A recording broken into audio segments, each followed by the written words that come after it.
Hello guys, what's up and welcome back to आपका अपना YouTube channel gravity circle. और आज हमारे वन शॉट सीरीज का लास्ट चैप्टर बायोमोलिक्यूल्स हम लोग करने वाले हैं। एंड बायोमोलिक्यूल्स के साथ ही हम लोगों ने हमारा सिलेबस कंप्लीट कर लिया एंड जो मैंने टाइम बोला था उसके पहले कंप्लीट कर लिया। अब आप लोगों के लिए मैं एक पीवाईक्यू का वीडियो लेकर आऊंगा एंड मैंने to be very frank board exam में 70 में से 70 नंबर लाने के लिए पूरा कंटेंट आपको दे दिया है। हम लोगों ने वन शॉट कंप्लीट कर लिए हैं, हम लोगों ने ऑर्गेनिक केमिस्ट्री के सारे ट्रिक्स एंड टिप्स के वीडियो देख लिए हैं, सारा आपको नोट्स दे दिया है और एक प्लेलिस्ट बना दी है मैंने। इस प्लेलिस्ट को आप कभी भी देख सकते हो 1.5x की स्पीड में पूरा कंप्लीट करने के लिए। और एक आप लोगों के लिए मैं पीवाईक्यू का वीडियो बनाऊंगा जिसके अंदर मोस्ट इंपॉर्टेंट पीवाईक्यूज मैं आपके साथ में डिस्कस करने वाला हूं, तो वो वीडियो भी जल्दी आ जाएगा। बट बिफोर दैट बायोमोलिक्यूल शुरू करते हैं। लेकिन बच्चों, बायोमोलिक्यूल शुरू करने से पहले एक इंपॉर्टेंट अपडेट सुन लो कि हम लोग सीयूईटी के लिए भी पढ़ना शुरू करने वाले हैं। आप बोर्ड एग्जाम्स देकर फ्री हो जाओ उसके बाद तो चैनल अनसब्सक्राइब मत करना, क्योंकि केमिस्ट्री के लिए आप लोगों को सीयूईटी भी पढ़ाया जाएगा। और साथ ही साथ आपको एक चैनल को अपने सारे 11th क्लास के दोस्तों के साथ और जो अब 12th में आ चुके हैं और जो अब 10th से 11th में आने वाले हैं उन सभी के साथ भी ग्रेविटी सर्कल को शेयर करना है और इस चैनल को जल्द से जल्द 3,50,000 तक पहुंचाना है। ये आप लोगों का टास्क है। तो इस टास्क को करने में ज्यादा देर लगेगी नहीं, फटाफट से मोबाइल उठाओ, चैनल शेयर करो और एक अच्छा सा मैसेज डाल दो कि भाई बहन सब्सक्राइब कर ले। ग्रेविटी सर्कल पर पूरा बोर्ड एग्जाम्स तक 70 में से 70 सीयूईटी क्रैक, नीट क्रैक सब कराया जाता है। ठीक है, जेई मेन क्रैक कराया जाता है। तो भाई साहब, केमिस्ट्री का one stop solution gravity circle, ये आप लोगों को अपने सारे दोस्तों को बताना है और चैनल को 3.5 तक पहुंचाना है, फिर 4 लाख तक तुम्हारे दोस्त पहुंचाएंगे। चलो तो बायोमोलिक्यूल्स वन शॉट में कंप्लीट करना शुरू करते हैं और सबसे पहले पढ़ना शुरू करते हैं हम लोग कार्बोहाइड्रेट्स के बारे में। वैसे मैं आपको बायोमोलिक्यूल्स के बारे में एक बात बता दूं कि बायो मतलब लिविंग एंड मॉलिक्यूल्स मतलब कि ग्रुप ऑफ एटम। तो बेसिकली वो ग्रुप ऑफ एटम या वो मॉलिक्यूल्स जो किसी लिविंग ऑर्गेनिज्म की बॉडी के अंदर पाए जाते हैं, लिविंग ऑर्गेनिज्म की बॉडी के अंदर बनते हैं या लिविंग ऑर्गेनिज्म की बॉडी को प्रॉपर फंक्शन करने में मदद करते हैं, उन्हें बायोमोलिक्यूल्स बोला जाता है। सबसे पहले बात करेंगे हम लोग हमारे कार्बोहाइड्रेट्स की। पुराने जमाने में लोग सोचते थे कार्बो मतलब कार्बन एंड हाइड्रेट्स मतलब वाटर। तो बेसिकली ये लोग सोचते थे जो ये वाले फॉर्मूले में फिट बैठ जाए वो आपका कार्बोहाइड्रेट, जो आपके ये वाले फॉर्मूले में फिट बैठ जाए वो आपका कार्बोहाइड्रेट। जैसे फॉर एग्जांपल n की वैल्यू 6 रख दी तो C6H12O6 ग्लूकोज, फ्रक्टोज, तो ये आपका कार्बोहाइड्रेट फिक्स, इसको एकदम फिक्स मानते थे। लेकिन बाद में क्या हुआ, एक मॉलिक्यूल आया जिसका नाम था CH3COH यानी एसिटिक एसिड। तो इसके अंदर 2 कार्बन, 4 हाइड्रोजन और 2 ऑक्सीजन है। तो टेक्निकली इस वाले फॉर्मूले में जब आप n की वैल्यू 2 रख दोगे तो ये इसके अंदर फिट बैठ रहा है। तो क्या एसिटिक एसिड कार्बोहाइड्रेट है? नहीं, बिल्कुल भी नहीं। और कुछ ऐसे कार्बोहाइड्रेट्स थे जो ये फॉर्मूले में फिट नहीं हो रहे थे, जैसे आपका डीएनए के अंदर पाया जाने वाला ये वाला मॉलिक्यूल C5H10O9। अब ये मॉलिक्यूल, ये जो आपका शुगर है, ये जो आपका मोनोसेकेराइड है या शुगर यूनिट है या कार्बोहाइड्रेट है, ये इस फॉर्मूले में फिट ही नहीं बैठ रहा है, इसमें एक ऑक्सीजन कम पड़ रहा है, बट येट ये कार्बोहाइड्रेट है। तो इस वजह से कार्बोहाइड्रेट की पुरानी डेफिनेशन को हटा दिया गया। अब जब कार्बोहाइड्रेट की पुरानी डेफिनेशन को हटा दिया गया तो भाई मार्केट में नई डेफिनेशन लानी पड़ेगी। इसलिए रिसर्च कर ये समझ में आया कि कार्बोहाइड्रेट वो ऑप्टिकली एक्टिव पॉलीहाइड्रोक्सी अल्डिहाइड्स या पॉलीहाइड्रोक्सी कीटोन्स होते हैं जो या तो ऑप्टिकली एक्टिव हो, उनके अंदर बहुत सारे OH ग्रुप हो और वो अल्डिहाइड फंक्शनल ग्रुप कंटेन करते हो, या वो ऑप्टिकली एक्टिव हो, बहुत सारे OH ग्रुप हो और उनके अंदर कीटोन फंक्शनल ग्रुप हो। और अगर आपको इनमें से कुछ एक चीज नहीं दिख रही है तो उनके हाइड्रोलिसिस करने पर, यानी उस मॉलिक्यूल को तोड़ के उससे छोटे छोटे छोटे छोटे जो मॉलिक्यूल्स हमें मिलेंगे, उनमें अगर ये खासियत हो तो वो सब कार्बोहाइड्रेट्स कहलाएंगे। समझ में आ गई बात? कोई प्रॉब्लम? जैसे मान लो मैंने एक बड़ा मॉलिक्यूल लिया, उस बड़े मॉलिक्यूल को मैंने फॉर एग्जांपल 2 ग्लूकोज के मॉलिक्यूल जोड़कर एक बड़ा मॉलिक्यूल बनाया। अब ये बड़े मॉलिक्यूल के अंदर मेरे को बहुत सारे OH तो दिख रहे हैं, पर अल्डिहाइड नहीं दिख रहा है। ऑप्टिकली एक्टिव भी है लेकिन अल्डिहाइड नहीं दिख रहा है, तो क्या ये मॉलिक्यूल कार्बोहाइड्रेट नहीं है? तो मैं सोचूंगा यार डेफिनेशन के अकॉर्डिंग तो ये ऑप्टिकली एक्टिव होना चाहिए, जो है बहुत सारे OH होने चाहिए है, लेकिन अल्डिहाइड या कीटोन में से कोई एक होना चाहिए, पर वो तो दिख नहीं रहा है। तो क्या मैं करूं इसको? तो मैं इसको हाइड्रोलाइज करूंगा, यानी इसके अंदर वाटर डाल के, एसिड डाल के इसको हीट करूंगा, ताकि ये 2 ग्लूकोज के मॉलिक्यूल एक दूसरे से टूट के अलग हो जाए। अब जब 2 ग्लूकोज के मॉलिक्यूल एक दूसरे से टूट के अलग हो गए तो ये इनके क्या बन गए? मोनोमर्स। अब इस ग्लूकोज के मॉलिक्यूल को या इस ग्लूकोज के मॉलिक्यूल को मैं स्टडी करूंगा, तो यार ये ऑप्टिकली एक्टिव भी है, बहुत सारे OH ग्रुप भी हैं, और इसके अंदर अल्डिहाइड भी दिख रहा है। मतलब अगर ये ग्लूकोज के अंदर बहुत सारे OH ग्रुप, अल्डिहाइड और ऑप्टिकल एक्टिविटी है, मतलब ये तो कार्बोहाइड्रेट है। तो ऑब्वियसली जब 2 कार्बोहाइड्रेट को जोड़कर एक नया मॉलिक्यूल बनाओगे तो वो भी कार्बोहाइड्रेट होगा। तो इस तरीके से आप कार्बोहाइड्रेट की डेफिनेशन समझ सकते हैं। कुछ कार्बोहाइड्रेट जो होते हैं वो स्वीट टेस्ट के होते हैं, इसीलिए इनको शुगर्स भी बोला जाता है। इनमें से मोस्ट कॉमन शुगर जो कि हमारे घरों में इस्तेमाल होती है, शक्कर जिसे हम बोलते हैं, वो होती है सुक्रोज, और एक ऐसी शुगर जो दूध के अंदर प्रेजेंट होती है उसको बोलते हैं लैक्टोज।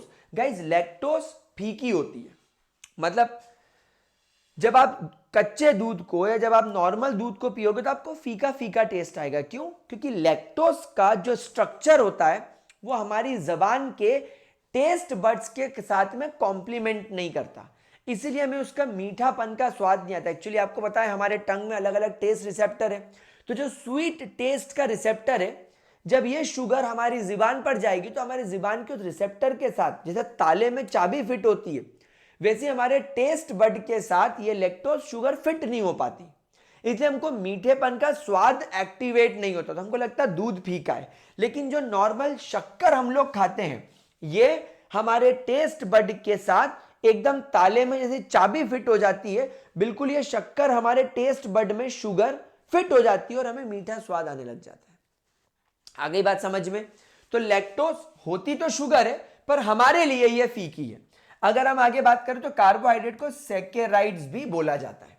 आगे चलते हैं। कार्बोहाइड्रेट्स को जब आप लोग हाइड्रोलाइज करोगे तो वो आपको 3 तरीके के मिलेंगे: मोनोसैकेराइड, ऑलिगोसैकेराइड, पॉलीसैकेराइड। मोनोसैकेराइड मतलब अब इनको फर्दर हाइड्रोलाइज नहीं किया जा सकता। किसी भी बड़े कार्बोहाइड्रेट को बनाने के लिए ये सिंपलेस्ट फॉर्म होते हैं which cannot be further hydrolyzed to give more simpler unit of polyhydroxy aldehyde और कीटोन, यानी अब इनसे सिंपल कुछ नहीं होगा।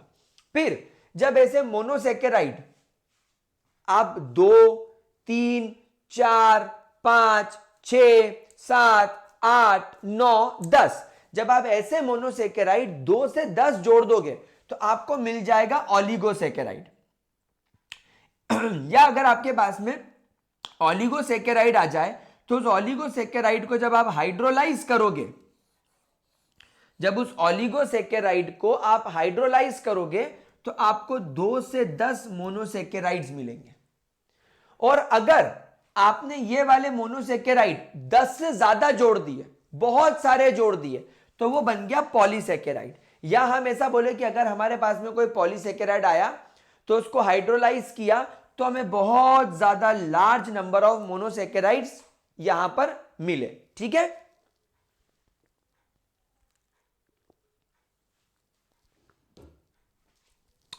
अब बात करेंगे मोनोसैकेराइड्स की। तो मोनोसैकेराइड्स को हम लोग 2 तरीके से क्लासिफाई करेंगे।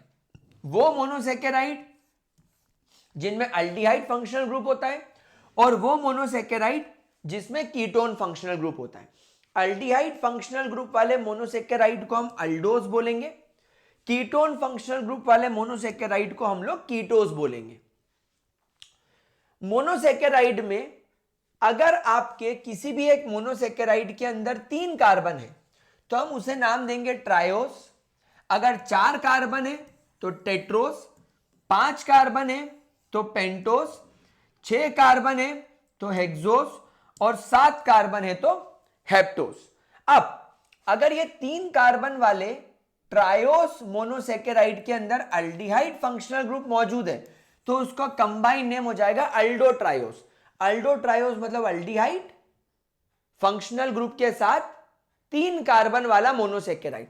अल्डोटेट्रोस अल्डिहाइड फंक्शनल ग्रुप के साथ 4 कार्बन वाला मोनोसेकेराइड, यानी 1 कार्बन तो अल्डिहाइड का हो गया और 3 कार्बन एक्स्ट्रा, टोटल हो गए 4 कार्बन। वैसे 5 कार्बन वाला aldehyde containing monosaccharide is aldopentose, aldehyde functional group के साथ 6 कार्बन वाला अल्डोहेक्सोस और ये हो जाएगा 7 कार्बन वाला अल्डिहाइड अल्डोहेप्टोस। वैसे अगर कीटोन फंक्शनल ग्रुप है तो कीटोट्रायोस, कीटोटेट्रोस, कीटोपेंटोस, कीटोहेक्सोस और कीटोहेप्टोस। देख लो इसको ध्यान से।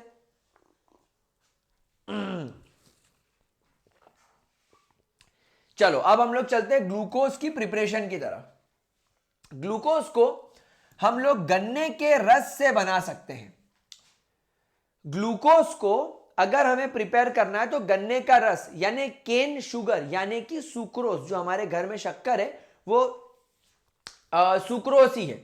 तो जब हम लोगों के पास में सुक्रोज आ जाए जिसका फॉर्मूला C6H12O6 होता है, उसमें मैंने पानी डाला, एसिड डाला और उसे हीट करा और जनरली मैंने H2SO4 को अल्कोहलिक सॉल्यूशन के अंदर डाला है तो ये C6H12O6 टूट के बन जाएगा C12H22O11 प्लस H2O कन्वर्ट होकर बन जाएगा C6H12O6 एक हमें मिलेगा यहां पर ग्लूकोज और दूसरा हमें मिलेगा फ्रुक्टोज। देखो मॉलिक्यूलर फॉर्मूला सेम लेकिन स्ट्रक्चरल फॉर्मूला डिफरेंट, मतलब ये दोनों एक दूसरे के क्या हो गए, आइसोमर्स हो गए। ठीक है, अब इनके बारे में और डिटेल में पढ़ेंगे। अगर आपको ग्लूकोज बनाना है तो आप स्टार्च का भी इस्तेमाल कर सकते हो। स्टार्च मतलब वही जब आप आलू उबालते हो या जब आप चावल उबालते हो तो एक व्हाइट कलर का परत नहीं जम जाती है, वो स्टार्च होता है।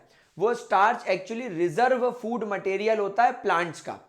तो प्लांट्स को जब रात में फोटोसिंथेसिस करने को नहीं मिलता है तो उन्हें अपनी पूरी प्रोसेस चलाने के लिए लगातार ग्लूकोज चाहिए। और ग्लूकोज कहां से मिलेगा, वो स्टोर कैसे करेंगे ग्लूकोज को, तो वो ग्लूकोज को स्टार्च के फॉर्म में स्टोर कर देते हैं। मतलब बहुत सारे ग्लूकोज के मॉलिक्यूल जोड़ जोड़ के क्या बना लेते हैं, स्टार्च। अब ये स्टार्च उनकी बॉडी में, अब जब रात के वक्त में उनको एनर्जी की जरूरत होती है तो वो इस स्टार्च को तोड़ते हैं, ग्लूकोज निकालते हैं और ग्लूकोज के रेस्पिरेशन से उन्हें एनर्जी मिल जाती है। तो बेसिकली स्टार्च जो है ये भी ग्लूकोज बनाने का बढ़िया तरीका है।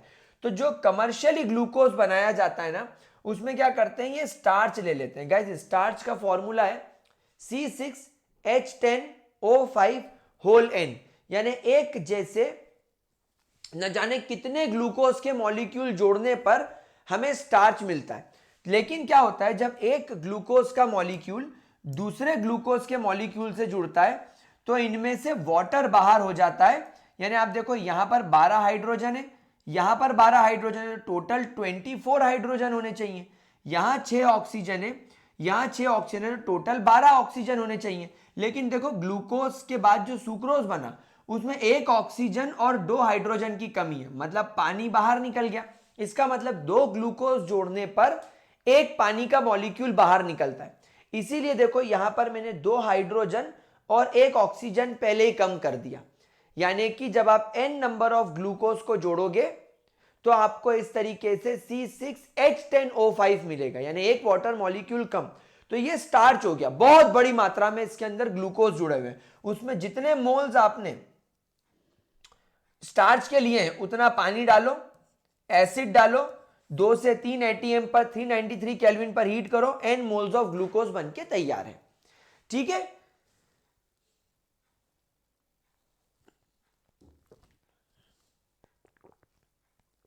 आगे बढ़े।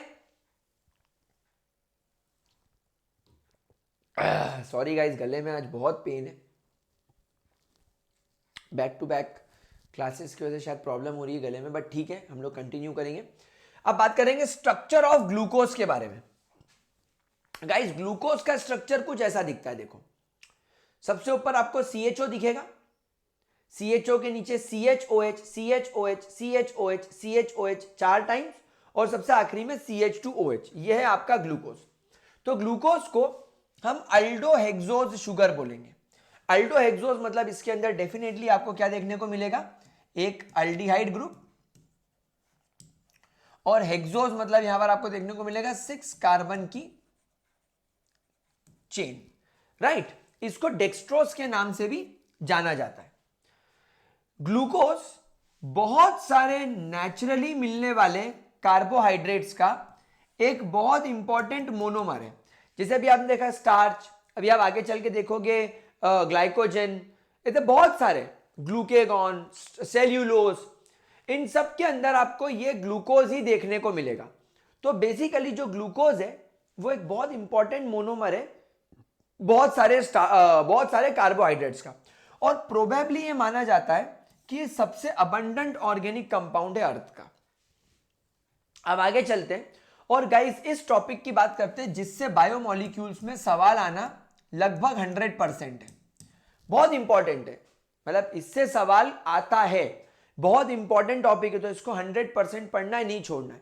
हम यहां पर एविडेंस की बात करेंगे कि हमारे ग्लूकोज का स्ट्रक्चर कैसा है। तो सबसे पहले ग्लूकोज का मॉलिक्यूलर फॉर्मूला तो C6H12O6 है, लेकिन अब हम सबसे पहले यह प्रूफ करेंगे कि हमारे कार्बन जो होते हैं वो स्ट्रेट चेन में कनेक्टेड है, यानी हमारे ग्लूकोज में 6 कार्बन एक लंबी चेन के फॉर्म में कनेक्टेड है, इसके अंदर ब्रांचिंग नहीं है। भाई अगर मान लो किसी का मॉलिक्यूलर फॉर्मूला C6 है, तो कई कई केसेस में ऐसा भी तो C6 देखने को मिल सकता था आपको, इसमें भी 1 2 3 4 5 6 कार्बन है और इसके अंदर ब्रांचिंग आ गई। भाई ऐसा भी तो हो सकता था ना, कि नहीं हो सकता? बिल्कुल हो सकता है सर।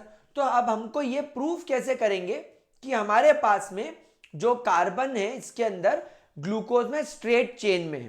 तो इसके लिए हम क्या करेंगे, इसके लिए what we will do is, हम यहां पर हमारे ग्लूकोज का ट्रीटमेंट हाइड्रोजन आयोडाइड के साथ करेंगे और उसे प्रोलॉन्ग हीटिंग करेंगे। बहुत लंबे समय तक हाइड्रोजन आयोडाइड में ग्लूकोज को डाल के हीट करेंगे, तो धीरे धीरे ग्लूकोज कन्वर्ट होने लगेगा एन हेक्सेन में। अब क्योंकि इसके अंदर 6 कार्बन की लंबी चेन है, तो ये 6 कार्बन की लंबी चेन क्या हो गई, ये हो गई आपकी हेक्सेन। सो इससे ये बात समझ में आ गई कि ग्लूकोज से अगर एन हेक्सेन मिल रहा है तो इससे दो बातें क्लियर हो गई कि क्योंकि एन हेक्सेन मिल रहा है, मतलब यहां पर हेक्सेन की भी आपको एक स्ट्रेट लंबी चेन मिल रही है,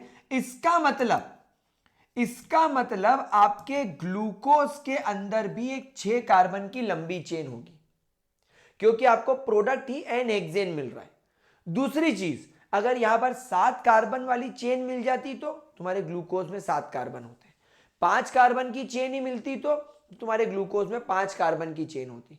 अगर मान लो इसके अंदर ब्रांचिंग मिलती तो एग्जैक्टली तुम्हारे ग्लूकोज के अंदर भी ब्रांचिंग मिलती, लेकिन क्योंकि आपने ग्लूकोज को हाइड्रोजन आयोडाइड में डालकर प्रोलॉन्ग हीट किया है, हमें एन हेक्सेन मिला, यानी हेक्सेन की लंबी चेन मिली, तो इससे यह प्रूफ हो गया कि ग्लूकोज में भी 6 कार्बन की लंबी चेन है। अब आगे बढ़ते, अब हमें यह प्रूफ करना है कि हमारे ग्लूकोज के अंदर यहां पर अल्डिहाइड या कीटोन में से कोई फंक्शनल ग्रुप है। मतलब टेक्निकली हमें यहां पर यह प्रूफ करना है कि हमारे ग्लूकोज के अंदर कार्बोनिल ग्रुप मौजूद है। कौन सा ग्रुप मौजूद है? Carbonyl group. और कार्बोनिल ग्रुप क्या होता है? कार्बोनिल ग्रुप होता है C double bond O group. अब अगर ये कार्बोनिल ग्रुप अगर यहां पर कंफर्म हो जाए तो फिर हम डिसाइड करें कि भाई ये कार्बोनिल ग्रुप अल्डिहाइड है या ये कार्बोनिल ग्रुप कीटोन है। आई बात समझ में? अगर कार्बोनिल ग्रुप ही नहीं मौजूद है तो अल्डिहाइड कीटोन पता लगाने का क्या मतलब? तो अब हम लोग क्या करेंगे, यहां पर दो खेल खेलेंगे। आप लोगों ने ये पूरा topic aldehyde ketones carboxylic acid में मेरे साथ में पढ़ा था, जहां पर मैंने आपको बताया था कि अगर आपके पास में C double bond O group मौजूद है और अगर आप उसका ट्रीटमेंट NH2OH के साथ करते हो, जिसे हम लोग बोलते हैं हाइड्रोक्सिलामाइन। क्या बोलते हैं इसे? हम इसे बोलते हैं हाइड्रोक्सिलामाइन। तो जब हम लोग हाइड्रोक्सिलामाइन के साथ रिएक्शन करेंगे तो क्या होगा मेरे बच्चों? तो यहां पर आपके NH2 के 2 हाइड्रोजन और आपके अल्डिहाइड ग्रुप का ये ऑक्सीजन यानी आपके कार्बोनिल का ये ऑक्सीजन वाटर बन के फुलुल हो जाएंगे और आपका ये नाइट्रोजन इस कार्बन से कनेक्ट होकर CH डबल बॉन्ड N और अब यहां पर केवल OH बचा तो वो OH कनेक्ट हो जाएगा और इस कंपाउंड को बोलेंगे ऑक्सिम। तो ऑक्सिम बनना इस बात को कंफर्म करता है कि तुम्हारे ग्लूकोज में एक कार्बोनिल ग्रुप प्रेजेंट है। अगर आपके पास में ये नहीं है तो आप हाइड्रोजन साइनाइड डाल दो। हाइड्रोजन साइनाइड वाले केस में क्या होगा? आपका ये हाइड्रोजन जो है ये हाइड्रोजन जाकर इस ऑक्सीजन पर अटैक करेगा और आपका ये जो CN है ये जाकर इस कार्बन पर अटैक करेगा। तो देखो इस कार्बन से CN जुड़ गया और इस कार्बन के ऑक्सीजन पर H जुड़ गया और ये बन गया साइनोहाइड्रीन। तो साइनोहाइड्रीन बनना भी इस बात को प्रूफ करता है कि तुम्हारे ग्लूकोज में कार्बोनिल कार्बन प्रेजेंट है, कार्बोनिल ग्रुप प्रेजेंट है। मतलब ये कंफर्म हो गया कि ग्लूकोज में C double bond O group है। तब हमें यह कंफर्म कर लेना चाहिए कि ये जो C double bond O group है ये अल्डिहाइड है कि कीटोन है। तो गाइस आप सभी लोग जानते हो कि जो तुम्हारा अल्डिहाइड होता है ये अल्डिहाइड किसी भी माइल्ड ऑक्सीडाइजिंग एजेंट की प्रेजेंस में सीधे कार्बोक्सिलिक एसिड में कन्वर्ट हो जाता है। लेकिन अगर ये कीटोन होता तो कीटोन को आप किसी भी ऑक्सीडाइजिंग एजेंट में डाल दो वो कार्बोक्सिलिक एसिड नहीं बनाएगा और अगर बनाएगा भी तो वो टुकड़े टुकड़े में बनाएगा। मतलब 6 कार्बन के कंपाउंड को 2 पार्ट में आपको तोड़ना पड़ेगा। जहां पर C double bond O group मौजूद है उसके पहले से और उसके बाद से 2 पार्ट में आपको तोड़ना पड़ेगा। तो कभी भी कीटोन ऑक्सीडाइज नहीं होगा प्रॉपरली। लेकिन जब हम हमारे एल्डिहाइड में ब्रोमीन वाटर डालते हैं जो कि एक अच्छा ऑक्सीडाइजिंग एजेंट है, एक माइल्ड ऑक्सीडाइजिंग एजेंट है, आप देखो आपका अल्डिहाइड कन्वर्ट हो गया कार्बोक्सिलिक एसिड वाले फंक्शनल ग्रुप में और ग्लूकोज कहलाने लगा अब आपका ग्लूकोनिक एसिड। तो ये वाली रिएक्शन इस बात को इंडिकेट करती है कि हमारे ग्लूकोज के अंदर अल्डिहाइडिक फंक्शनल ग्रुप प्रेजेंट है। अब हमें यह देखना है कि ग्लूकोज के अंदर 6 कार्बन की चेन है, कार्बोनिल ग्रुप है और वो कार्बोनिल ग्रुप अल्डिहाइड है, ये तो पता चल गया। लेकिन अब इसके अंदर पॉलीहाइड्रोक्सी, ग्लूकोज की डेफिनेशन क्या है? ऑप्टिकली एक्टिव पॉलीहाइड्रोक्सी अल्डिहाइड या कीटोन। तो अल्डिहाइड कंफर्म है, ऑप्टिकल एक्टिविटी भी चेक कर ही लिए, प्लेन पोलराइज्ड लाइट डाल के लाइट का रोटेशन हो रहा है मतलब ऑप्टिकल एक्टिव भी है। अब बच रहा है एक पॉइंट, ऑप्टिकल एक्टिविटी के बाद पॉलीहाइड्रोक्सी है या नहीं। तो पॉलीहाइड्रोक्सी मतलब बहुत सारे OH ग्रुप है या नहीं। तो इसीलिए हम लोग क्या करेंगे, इस ग्लूकोज का treatment CH3 C double bond O OC double bond O CH3 इस एसेटिक एनहाइड्राइड के साथ करेंगे। तो यहां पर क्या होगा बेटा, आप सभी लोग जानते हो कि ये मॉलिक्यूल कुछ इस तरीके से अपने आप को तोड़ता है और आप ये बात भी जानते हो कि जो तुम्हारे अल्कोहल का हाइड्रोजन है ये इसको छोड़कर बाहर निकलेगा और ये जाकर इस ऑक्सीजन से कनेक्ट करके इसको कन्वर्ट कर देगा CH3 C double bond O OH के अंदर। अब ये जो तुम्हारा C double bond O CH3 वाला पार्ट बचा ये जाकर इस ऑक्सीजन पर कनेक्ट हो जाएगा। तो यहां पर आप देखो CH2O के पास में AC जुड़ गया क्योंकि ये जो ग्रुप है इस ग्रुप को क्या बोलते हैं? देखो इस ग्रुप को AC बोला जाता है, acetate CH3 C double bond O। तो यहां पर जुड़ गया, ठीक है। सिमिलरली आपने देखा कि बीच में 4 और OH है, यानी 6 कार्बन की लंबी चेन है ना, 1 2 3 4 5 और 6। तो इससे तो OH था, इससे भी OH है, इससे भी OH है, इससे भी OH है और इससे भी OH है। तो यहां पर आपको 1 2 3 4 और 5 एसीटेट जुड़ने चाहिए और आप देखो यहां पर 4 एसीटेट इधर जुड़ गए और 1 एसीटेट इधर जुड़ गया और जैसे आपने देखा था कि कार्बोक्सिलिक एसिड बाहर निकल रहा है, तो यहां से 5 कार्बोक्सिलिक एसिड बाहर निकल गए। तो यह बात प्रूफ हो गई कि हमें 1 मोल ग्लूकोज के अंदर 5 मोल एसिड एनहाइड्राइड कंज्यूम होता हुआ नजर आ रहा है। मतलब 5 एसीटेट के मॉलिक्यूल्स या 5 एसीटेट आपको यहां पर अटैच होते हुए नजर आ रहे हैं। तो इसका मतलब यह है कि यहां पर पेंटा ईस्टर बन गया। तो इसका मतलब क्या है? इसका मतलब यह है कि आपके ग्लूकोज के अंदर देयर आर 5 OH ग्रुप। ये 5 OH ग्रुप को यहां पर प्रूफ कर रहा है। इस प्रोसेस को हम क्या बोलेंगे? Acetylation of glucose. Obviously acetyl group add कर दिया ना। अब आगे चलते हैं। On oxidation with nitric acid glucose as well as gluconic acid give dicarboxylic acid.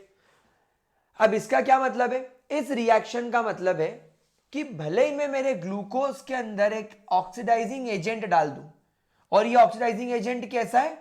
Strong oxidizing agent है। अब आप सभी लोग एक बात जानते हो कि अगर मेरे पास में कोई प्राइमरी अल्कोहल आ जाए, फॉर एग्जाम्पल CH3CH2OH, और अगर उसके अंदर मैंने कोई स्ट्रॉन्ग ऑक्सीडाइजिंग एजेंट डाल दिया, लाइक यहां पर अपन ने HNO3 डाला था, तो प्राइमरी अल्कोहल सीधे हमें कार्बोक्सिलिक एसिड देगा, बीच में अल्डिहाइड वल्डिहाइड कुछ नहीं बनाएगा। सीधे आप लोगों को कार्बोक्सिलिक एसिड से सीधे प्राइमरी अल्कोहल कार्बोक्सिलिक एसिड बनाकर देगा डायरेक्ट। तो यहां पर हम लोगों को यह चेक करना है कि जो हमारे पास में ये 5 OH ग्रुप मौजूद है, ये 5 OH में से प्राइमरी कितने हैं? 5 OH में से प्राइमरी कितने हैं? जितने प्राइमरी होंगे वो होंगे, बाकी सारे सेकेंडरी होंगे। तो जब हमने यहां पर ग्लूकोज में HNO3 डाला तो ऑब्वियसली अल्डिहाइड भी कार्बोक्सिलिक एसिड में बदलेगा, ये तो श्योरिटी है। लेकिन बेटा ये वाला आप देखो, ये वाला क्लियरली दिख रहा है कि ये प्राइमरी कार्बन है। बाकी ये जो कार्बन है, ये सारे के सारे कार्बन सेकेंडरी। देखो इसके ऊपर भी एक ग्रुप है, इनके नीचे भी एक ग्रुप है, और यहां पर केवल आपको इनमें एक ही हाइड्रोजन दिख रहा है। तो वो कार्बन जिसके पास में फंक्शनल ग्रुप हो OH और केवल एक हाइड्रोजन हो, वो सेकेंडरी है। तो स्ट्रक्चर में दिख रहा है कि अपने पास में एक ही प्राइमरी OH है, और देखो वही कार्बोक्सिलिक एसिड में डायरेक्ट कन्वर्ट हो गया, ये बीच वाले नहीं हुए। इसका मतलब यह कि अगर तुम्हारे पास में सेकेंडरी अल्कोहल होगा तो secondary alcohol strong oxidizing agent की प्रेजेंस में कोई रिएक्शन नहीं देगा। तो देखो ये 4 OH अभी भी ऐसे के ऐसे हैं। तो यहां पर हमें क्या प्रूफ हो गया? हमें यह प्रूफ हो गया कि हमारे ग्लूकोज के अंदर it indicate the presence of a primary alcohol in the glucose. वैसे अगर आपने यहां पर ग्लूकोनिक एसिड ले लिया ताकि इसके पास ऑलरेडी ऊपर COOH आ जाए, हमें ये कंफर्म हो कि भाई ये ग्लूकोनिक एसिड है, उसके ऊपर COOH है, तो ये जो CH2OH है ये ऑक्सीडाइज होकर अगेन सैकरिक एसिड बना रहा है। मतलब this prove the presence of primary alcohol. क्या ये चीज क्लियर हो गई? तो गाइज ये स्ट्रक्चर्स में ये सारी रिएक्शंस देखना हमारे लिए बहुत इंपॉर्टेंट है। अब चलो इसकी स्टीरियो केमिस्ट्री की तरफ चलते हैं, और यहां पर हम लोग देखेंगे कि हमारा जो ग्लूकोज है, हम देखेंगे कि हमारा जो ग्लूकोज है, हमारे ग्लूकोज का एक्चुअल स्ट्रक्चर कैसा दिखता है, जिसे हम फिशर प्रोजेक्शन बोलते हैं। तो गाइज मैं आपको ग्लूकोज का स्ट्रक्चर याद करने की एक बढ़िया ट्रिक बताता हूं, ठीक है? ट्रिक समझो। बोर्ड एग्जाम दे रहे हैं, रिश्तेदार फोन कर रहे हैं, कैसा गया, कितने मार्क्स आएंगे, क्या करेगा? तो अपने सीधे हाथ को उठाओ, अंगूठा ऊपर करो, और अपने रिश्तेदारों को बोलो ए। क्या करोगे? रिश्तेदारों को क्या बोलोगे? तेरी ऐसी की तैसी, अपने काम से काम रख। बस यही हो गया मेरा ग्लूकोज का स्ट्रक्चर। सर क्या बात कर रहे हो, ये ग्लूकोज का स्ट्रक्चर कैसे हो सकता है? तो देखो ये बनाया मैंने अपना अंगूठा, ये मैंने मेरी पहली उंगली अंदर कर ली, ये मैंने मेरी दूसरी उंगली मिडिल फिंगर बाहर दिखाई दोस्तों को, रिश्तेदारों को, फिर ये मैंने मेरी दूसरी उंगली फिर अंदर कर ली, ये मैंने मेरी छोटी उंगली फिर अंदर कर ली, तो एक अंगूठा हो गया मेरा ऑलरेडी, 1 2 3 4 5, ये देखो है ना, और ये, तो ये मेरे प्यारे प्यारे बच्चों आपका ग्लूकोज का स्ट्रक्चर हो गया। अब आप बोलोगे सर दोस्तों को या अपने रिश्तेदारों को उंगली करना तो आपने बता दिया, पर इसका ग्लूकोज से क्या लेना देना है, आओ मैं आपको सिखाता हूं। भाई अंगूठा बोले तो फंक्शनल ग्रुप CHO, फिर नीचे आए तो ये जो हमारे नाखून है, ये जो हमारे नाखून है, ये नाखून और कुछ नहीं बल्कि हमारे OH है, ये नाखून और कुछ नहीं बल्कि हमारे OH है। तो सर ये जो मिडिल फिंगर है सर, इसका नाखून तो बाहर की तरफ चला गया, हाँ तो इसका नाखून बाहर की तरफ चला गया, तो ये पहला कार्बन हो गया अंगूठा फंक्शनल ग्रुप, ये हो गया अपना CHO। अब OH है तो इसमें OH किस तरफ आ रहा है, अपनी तरफ, तो ये OH कर दिया तो ऑब्वियसली H इधर आ जाएगा। लेकिन इसके बाद जो तीसरी उंगली है इसका OH बाहर चला गया तो H इधर आ जाएगा। फिर ये चौथी और पांचवी उंगली का OH भी अपनी तरफ ही है, तो ये हो गया। और आखिरी में आप यहां पर CH2OH प्राइमरी वाला कार्बन जोड़ दो, तो ये बन गया बच्चों आपके ग्लूकोज का स्ट्रक्चर।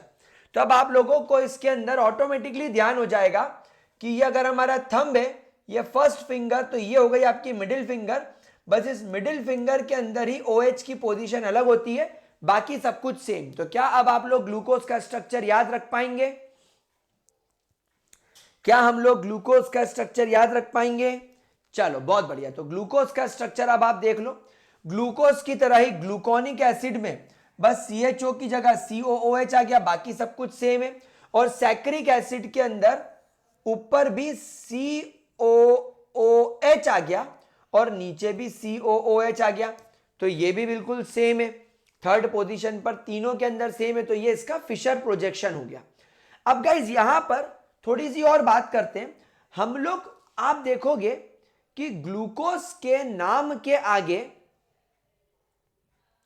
कई बार आप लोगों को ये प्लस और डी लिखा हुआ दिखता है। हम लोग जो ग्लूकोज को रिप्रेजेंट करते हैं, हम ग्लूकोज को हमेशा कैसे लिखते हैं पता है? हम ग्लूकोज को ऐसे नहीं लिखते, हम ग्लूकोज को लिखते हैं plus dash capital D dash glucose. तो यार ये प्लस का मतलब तो समझ में आ गया, ये प्लस बता रहा है इसकी ऑप्टिकल एक्टिविटी, और ऑप्टिकल एक्टिविटी प्लस का मतलब है कि ये डेक्स्ट्रो रोटेटरी है। ये बात तो हम सबको समझ में आ गई। लेकिन ये जो डी है, ये डी का क्या मतलब है, ये डी और ये डी में क्या डिफरेंस है? तो ध्यान रखना, ये जो कैपिटल डी है, ये कैपिटल डी डेक्स्ट्रो रोटेशन को नहीं बता रहा है, ये उसके कॉन्फ़िगरेशन को बता रहा है। तो बेसिकली ये जो कैपिटल डी है, it represent the configuration and is not related to the optical rotation. Actually capital D और कैपिटल L जो है वो रिलेटिव कॉन्फ़िगरेशन बताता है एक स्टीरियो आइसोमर का। और ये D और L हम रेफर किसके साथ करते हैं? दुनिया के सबसे सिंपलेस्ट कार्बोहाइड्रेट ग्लिसरल्डिहाइड के साथ। हम किसी भी कार्बोहाइड्रेट को, किसी भी मोनोसैकेराइड को ग्लिसरल्डिहाइड के कॉन्फ़िगरेशन के हिसाब से डी और एल बनाते हैं। तो फॉर एग्जांपल ये है आपके ग्लिसरल्डिहाइड का मॉलिक्यूल, जिसमें यहां पर आपका एक कायरल कार्बन है जिसके पास में एक तरफ H, एक तरफ OH, ऊपर CHO और नीचे CH2OH। चारों फंक्शनल ग्रुप, चारों ग्रुप इससे अलग जुड़े हुए हैं। अब ऐसा ग्लिसरल्डिहाइड जिसका OH is on the right, वो डी ग्लिसरल्डिहाइड कहलाता है। और एक ऐसा अल्डिहाइड जिसका OH लेफ्ट साइड आ जाए, बाकी CHO अपनी जगह, CH2OH अपनी जगह, अगर OH इधर आ गया तो ऑब्वियसली H को अपनी जगह बदलनी पड़ेगी, तो ये हो जाएगा L ग्लिसरल्डिहाइड। अब जब आप यहां पर पीछे चलेंगे और जब आप इस ग्लूकोज के स्ट्रक्चर को ध्यान से देखेंगे तो आप देखो ये नीचे वाला CH2OH से डायरेक्टली अटैच्ड कार्बन कौन सा है, ये वाला। इस कार्बन को देखो, इस कार्बन के नीचे CH2OH, इधर H, इधर OH और ऊपर CHOH। तो ये CHOH है, CHOH, ये H, ये OH और ये CH2OH, चारों ग्रुप्स अलग हो गए। तो इस ग्लूकोज में ये कार्बन भी तुम्हारा कायरल कार्बन हो गया बेटा, कायरल कार्बन। कोई तकलीफ, कोई परेशानी? अच्छा, एक सेकेंड के लिए मेरी बात सुनना और इस वाले कार्बन पर नजर डालना। क्या ये वाला कार्बन कायरल कार्बन है? इसके पास में इधर H है, इधर OH है, लेकिन सर नीचे CHOH है और ऊपर भी CHOH है। तो यार इसके ऊपर भी CHOH, इस कार्बन की इधर HOH और यार नीचे भी CHOH। तो यार इसका मतलब ये कायरल कार्बन नहीं है, क्योंकि इसके ऊपर और नीचे एक जैसा ग्रुप आ गया। तो इसीलिए हम लोगों को ग्लूकोज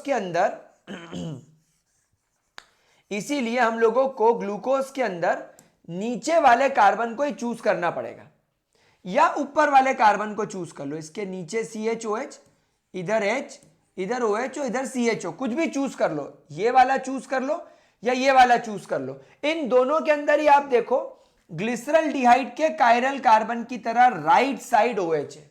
देखो ग्लिसरल्डिहाइड के कायरल कार्बन की तरह इसके इधर भी राइट साइड और इधर भी राइट साइड OH है। तो ग्लूकोज के जो दो कायरल कार्बन है, ग्लूकोज के जो दो कायरल कार्बन है, चाहे थर्ड नंबर वाला भी नहीं होगा। यहां पर मैंने स्टार इसलिए बनाया था कि मेरे को आपको इसका स्ट्रक्चर सिखाना था, ठीक है। तो ग्लूकोज के अंदर आपको दो कायरल कार्बन दिखे, ये वाला और ये वाला, और इन दोनों में OH is on the right side just like glyceraldehyde. इसीलिए इनके नाम के आगे D लगाना पड़ेगा, डी ग्लूकोज। तो ये डी ग्लूकोज का मतलब समझ में आया आप लोगों को? और क्योंकि ये लाइट को डेक्स्ट्रो रोटेशन करता है, इसीलिए इसको प्लस डी ग्लूकोज बोला जाता है। चलो अब गाइस प्रॉब्लम ये हो गई कि अगर तुम्हारा ग्लूकोज का स्ट्रक्चर स्ट्रेट चेन है तो फिर ग्लूकोज 2,4 डाइनाइट्रोफिनाइल हाइड्राजीन टेस्ट क्यों नहीं दे पा रहा है? वो स्किफ बेस के साथ रिएक्शन क्यों नहीं कर पा रहा है? वो NaHSO3 के साथ न्यूक्लियोफिलिक एडिशन रिएक्शन, जो हमने अल्डिहाइड कीटोन्स कार्बोक्सिलिक एसिड के अंदर अल्डिहाइड और कीटोन्स की सबसे पहली केमिकल प्रॉपर्टी जो पड़ी थी, न्यूक्लियोफिलिक एडिशन रिएक्शन, उसमें आपने HCN के बाद जो सेकेंड नंबर पे रिएक्शन पड़ी थी, रिएक्शन विद NaHSO3, तो ये वो रिएक्शन क्यों नहीं दे पा रहा है? ये रिएक्शन क्यों नहीं दे पा रहा है? दूसरा, जो तुमने ग्लूकोज का पेंटा एसीटेट बनाया था ना, CHO, CHOAC और CH2OAC, ये जो आपने पेंटा एसीटेट बनाया था, अब ये NH2OH के साथ रिएक्शन ही नहीं कर रहा है। भाई अगर तुम्हारे ग्लूकोज का स्ट्रक्चर ऐसा होता तो इसके साथ अल्डिहाइड तो अभी भी फ्री है। तो अगर ये अल्डिहाइड फ्री है तो फिर ये रिएक्शन क्यों नहीं कर रहा है? क्या प्रॉब्लम है? तो इसका मतलब ये है कि अब ये ऑक्साइम नहीं बना रहा है। अच्छा, जब ग्लूकोज नॉर्मल था, जब अपना ग्लूकोज नॉर्मल था यार, तब तो ये बहुत बढ़िया रिएक्शन कर रहा था, NH2OH इसके साथ रिएक्ट करके ऑक्साइम बना रहा था। तो फिर ग्लूकोज का पेंटा एसीटेट बनने के बाद क्या हो गया? इसका मतलब यह है कि कहीं ना कहीं हमारे ग्लूकोज के अंदर कुछ गड़बड़ी है, और ये सारे टेस्ट इस बात की ओर इशारा कर रहे हैं कि हमारे ग्लूकोज के अंदर CHO ग्रुप मौजूद तो है, लेकिन वो फ्री फॉर्म में नहीं है। क्योंकि हमने इसके पहले जो रिएक्शन करी, जिसमें हमने ऑक्साइम बनाया, साइनोहाइड्राइन बनाया, यानी आपके ग्लूकोज का ट्रीटमेंट HCN के साथ करके साइनोहाइड्रिन बनाया, ग्लूकोज का ट्रीटमेंट NH2OH के साथ करके ऑक्साइम बनाया, फिर हम लोगों ने HNO3 डालकर और ब्रोमीन वाटर डालकर ग्लूकोनिक एसिड बनाया। तो मतलब ये बात प्रूफ तो हो रही है कि ग्लूकोज के अंदर अल्डिहाइड ग्रुप है, लेकिन ये रिएक्शंस ना लगने की वजह से ये बात भी प्रूफ हो रही है कि वो अल्डिहाइड फ्री फॉर्म में नहीं है। अब अगर इस स्ट्रक्चर को देखा जाए तो यार इस लंबे स्ट्रक्चर के अंदर तो बिल्कुल क्लियर दिख रहा है कि ग्लूकोज फ्री फॉर्म में अवेलेबल है, मतलब कि ये स्ट्रक्चर करेक्ट नहीं है। मतलब ये वाला जो स्ट्रक्चर हम लोग पढ़ रहे हैं, ये स्ट्रक्चर इसका मतलब करेक्ट नहीं है। तो फिर क्या करें?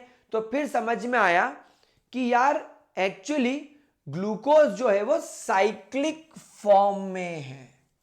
एक्चुअली ग्लूकोज जो है वो साइक्लिक फॉर्म में है। क्या ये चीज समझ में आई मेरे प्यारे प्यारे बच्चों? क्या मेरे प्यारे प्यारे प्यारे प्यारे बच्चों को ये बात समझ में आई? कोई दिक्कत? तो देखिए क्या हुआ, ये जो आपके 5वें नंबर वाला कार्बन है और ये जो आपके अल्डिहाइड वाला कार्बन है, इसमें क्या हुआ, इसमें ये 5वें नंबर वाले OH का हाइड्रोजन जाकर इसके ऑक्सीजन पर कनेक्ट हो गया और इसका जो ऑक्सीजन है वो ऑक्सीजन जाकर इसके कार्बन से कनेक्ट हो गया।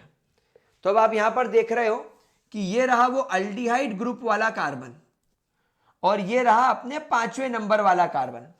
ये ऑक्सीजन हमारे 5वें नंबर वाले कार्बन का ऑक्सीजन है जो पहले ये अल्डिहाइड वाले कार्बन से जाकर आप देखो जुड़ गया। दिख रहा है? ये पहले नंबर वाला कार्बन, अल्डिहाइड वाला कार्बन हमारे 5वें नंबर वाले कार्बन के ऑक्सीजन से जाकर देखो जुड़ गया। आई बात समझ में बच्चों? और क्या हुआ, इस कार्बन ऑक्सीजन का जो हाइड्रोजन था ये वाला, ये रहा वो हाइड्रोजन जो अब इसके ऑक्सीजन यानी ये वाले ऑक्सीजन से अब ये हाइड्रोजन जुड़ गया। तो देखो ये साइक्लिक स्ट्रक्चर हो गया। इसके अंदर कार्बन नंबर 1 ने और कार्बन नंबर 5 ने साइक्लाइजेशन कर दिया। अब क्योंकि इसके अंदर जो पहले नंबर वाला कार्बन था यानी CHO, इसका OH हमारे राइट साइड आ रहा है, इसलिए इसको हम अल्फा डी ग्लूकोज बोलेंगे। और अगर हमारा ये पहले नंबर वाला कार्बन यानी अल्डिहाइड वाला कार्बन का OH अगर लेफ्ट साइड चला जाए, बाकी सब कुछ सेम रहे, तो इसे बीटा साइकिल यानी बीटा डी ग्लूकोज बोला जाता है। ये 64% बनता है, ये 36% बनता है। ठीक है, कोई प्रॉब्लम? ठीक है, अच्छा। अब जब हम इनके साइक्लिक स्ट्रक्चर को देखते तो वो कुछ हमें इस तरीके से दिखते हैं। देखो ये रहा आपका वो कार्बन जो पहले अल्डिहाइड वाला कार्बन हम समझते थे, अब इसके OH को मैंने नीचे बना दिया। अब आप एक काम करो, ऐसे खड़े हो जाओ और अपने हाथ ऐसे करो। तो ये वाला हाथ कौन सा है? Right hand. ऊपर वाला कौन सा? Left hand. देखो मैं लेफ्ट से लिख रहा हूं, मेरे पेन लेफ्ट में आ गया, ये राइट में आ गया, तो मेरे लिए ये राइट हो गया। तो ये अगर OH राइट आ गया तो H ऊपर चला जाएगा। फिर दूसरे वाले कार्बन में OH H और तीसरे नंबर वाले कार्बन में आप जानते हो कि OH जो होता है वो अपोजिट चला जाता है। फिर चौथे नंबर वाले कार्बन में भी OH देखो राइट साइड आ गया और 5वें नंबर वाले कार्बन का H और छठे नंबर वाला कार्बन CH2OH। और ये जो ऑक्सीजन है, ये ऑक्सीजन आपके 5वें नंबर वाले कार्बन का ऑक्सीजन था और इसी ऑक्सीजन से जो हाइड्रोजन जुड़ा हुआ था वो हमने यहां भेज दिया। तो ये हो गया आपका अल्फा डी ग्लूकोज। इसको क्या बोलेंगे? Alpha D glucopyranose. और सिमिलरली बीटा वाले के अंदर क्या होगा? सब कुछ सेम रहेगा, बस OH चला जाएगा लेफ्ट साइड। अच्छा, यहां पर एक वर्ड आया पायरानोस। एक्चुअली क्या होता है, ऑर्गेनिक केमिस्ट्री में एक इस तरीके का स्ट्रक्चर होता है जिसमें 5 कार्बन और एक ऑक्सीजन साइक्लिक फॉर्म में जुड़ते हैं, जिसे पायरान बोला जाता है। तो पायरान रिंग जैसा ही इसका स्ट्रक्चर होता है, इसलिए इसको पायरानोस बोलते हैं। सिमिलरली गाइस, फ्रक्टोज के अंदर क्या होता है? फ्रक्टोज के अंदर भी 5वें नंबर वाला कार्बन और दूसरे नंबर वाला कार्बन, ये दोनों आपस में कंबाइन होते हैं ऑक्सीजन से, और पहले नंबर वाले कार्बन पर जो CH2OH जुड़ा हुआ होता है वो चला जाता है आपके लेफ्ट साइड और आपका जो OH है वो आ जाता है राइट साइड। तो क्योंकि OH राइट साइड आ जाता है, फिर देखो तीसरे नंबर वाले कार्बन में OH H HOH और ये हो जाता है आपका अल्फा डी फ्रक्टोस, और बीटा डी फ्रक्टोस में OH ऊपर तो ये हो जाएगा बीटा डी नेगेटिव फ्रक्टोज। मैं आपको फ्रक्टोज का ओपन चेन स्ट्रक्चर बताता हूं कैसा होता है। देखो सबसे पहले आपको CH2OH दिखता है, फिर सेकेंड नंबर वाले कार्बन में कीटोन, तीसरे नंबर वाले कार्बन में आप सभी लोग जानते हो OH H की पोजीशन अपोजिट होती है, ये चौथे नंबर वाला कार्बन, ये पांचवें नंबर वाला कार्बन और ये छठे नंबर वाला कार्बन, ये तुम्हारा फ्रक्टोज। फ्रक्टोज हमेशा लीवो रोटेशन शो करता है, फ्रक्टोज हमेशा लीवो रोटेशन शो करता है। तो यहां पर क्या होगा, ये जो सेकेंड नंबर वाला कार्बन है और ये जो पांचवें नंबर वाला कार्बन है, इसका H इस ऑक्सीजन से कनेक्ट हो जाएगा और इसका O ये कार्बन से कनेक्ट हो जाएगा। तो देखो यहां पर ये दूसरे और पांचवें नंबर वाले कार्बन के बीच में जो ऑक्सीजन आया वो ये वाला ऑक्सीजन है और ये H इस O पर कनेक्ट हो गया, तो ये बन गया आपका OH और इस कार्बन से ऑलरेडी CH2OH कनेक्ट था, वो आ गया ये। ठीक है, तो ये आपके ग्लूकोज के साइक्लिक स्ट्रक्चर्स हो गए। अब गाइस अगर हम बात करें एनोमर्स की, तो एनोमर्स के अंदर क्या होता है, मॉलिक्यूलर फॉर्मूला तो सेम होता है लेकिन उनके अंदर OH की पोजीशन रिलेटिवली डिफरेंट होती है। जैसे आप ग्लूकोज में दोनों फॉर्म देखो, इस अल्फा ग्लूकोज में कुछ भी नहीं है, पहले नंबर वाले कार्बन पर OH is on the right side and beta वाले के अंदर OH is on the left side. तो ये दोनों मतलब ये जो कार्बन हो जाएगा ये एनोमेरिक कार्बन हो जाएगा, मतलब इस कार्बन के ऊपर पोजीशन डिफरेंट होने की वजह से HOH की एनोमर का फॉर्मेशन हो रहा है, इसलिए ये कार्बन एनोमेरिक कार्बन कहे जाएंगे। और ये दोनों मॉलिक्यूल्स अल्फा डी ग्लूकोज और बीटा डी ग्लूकोज एक दूसरे के एनोमर्स कहलाएंगे। ठीक है, चलो अब गाइस बात करते हैं सुक्रोज की। सुक्रोज कैसे बनेगा, आपने दो मॉलिक्यूल्स लेना है, एक ग्लूकोज का और एक फ्रक्टोज का। अब आप यहां पर क्लियरली इस बात को ऑब्जर्व करो, क्लियरली इस बात को आप यहां पर ऑब्जर्व करो कि यहां पर थोड़ा सा इन्होंने एक मिस्टेक कर दिया है, स्ट्रक्चर बनाने में एक हल्का सा मिस्टेक हुआ है जिसको अभी अपन तुरंत में करेक्ट करने वाले हैं। देखो देखो तो करेंगे क्या हम इसके अंदर, एक्चुअली फ्रक्टोज का बेटा ये है कार्बन नंबर 2,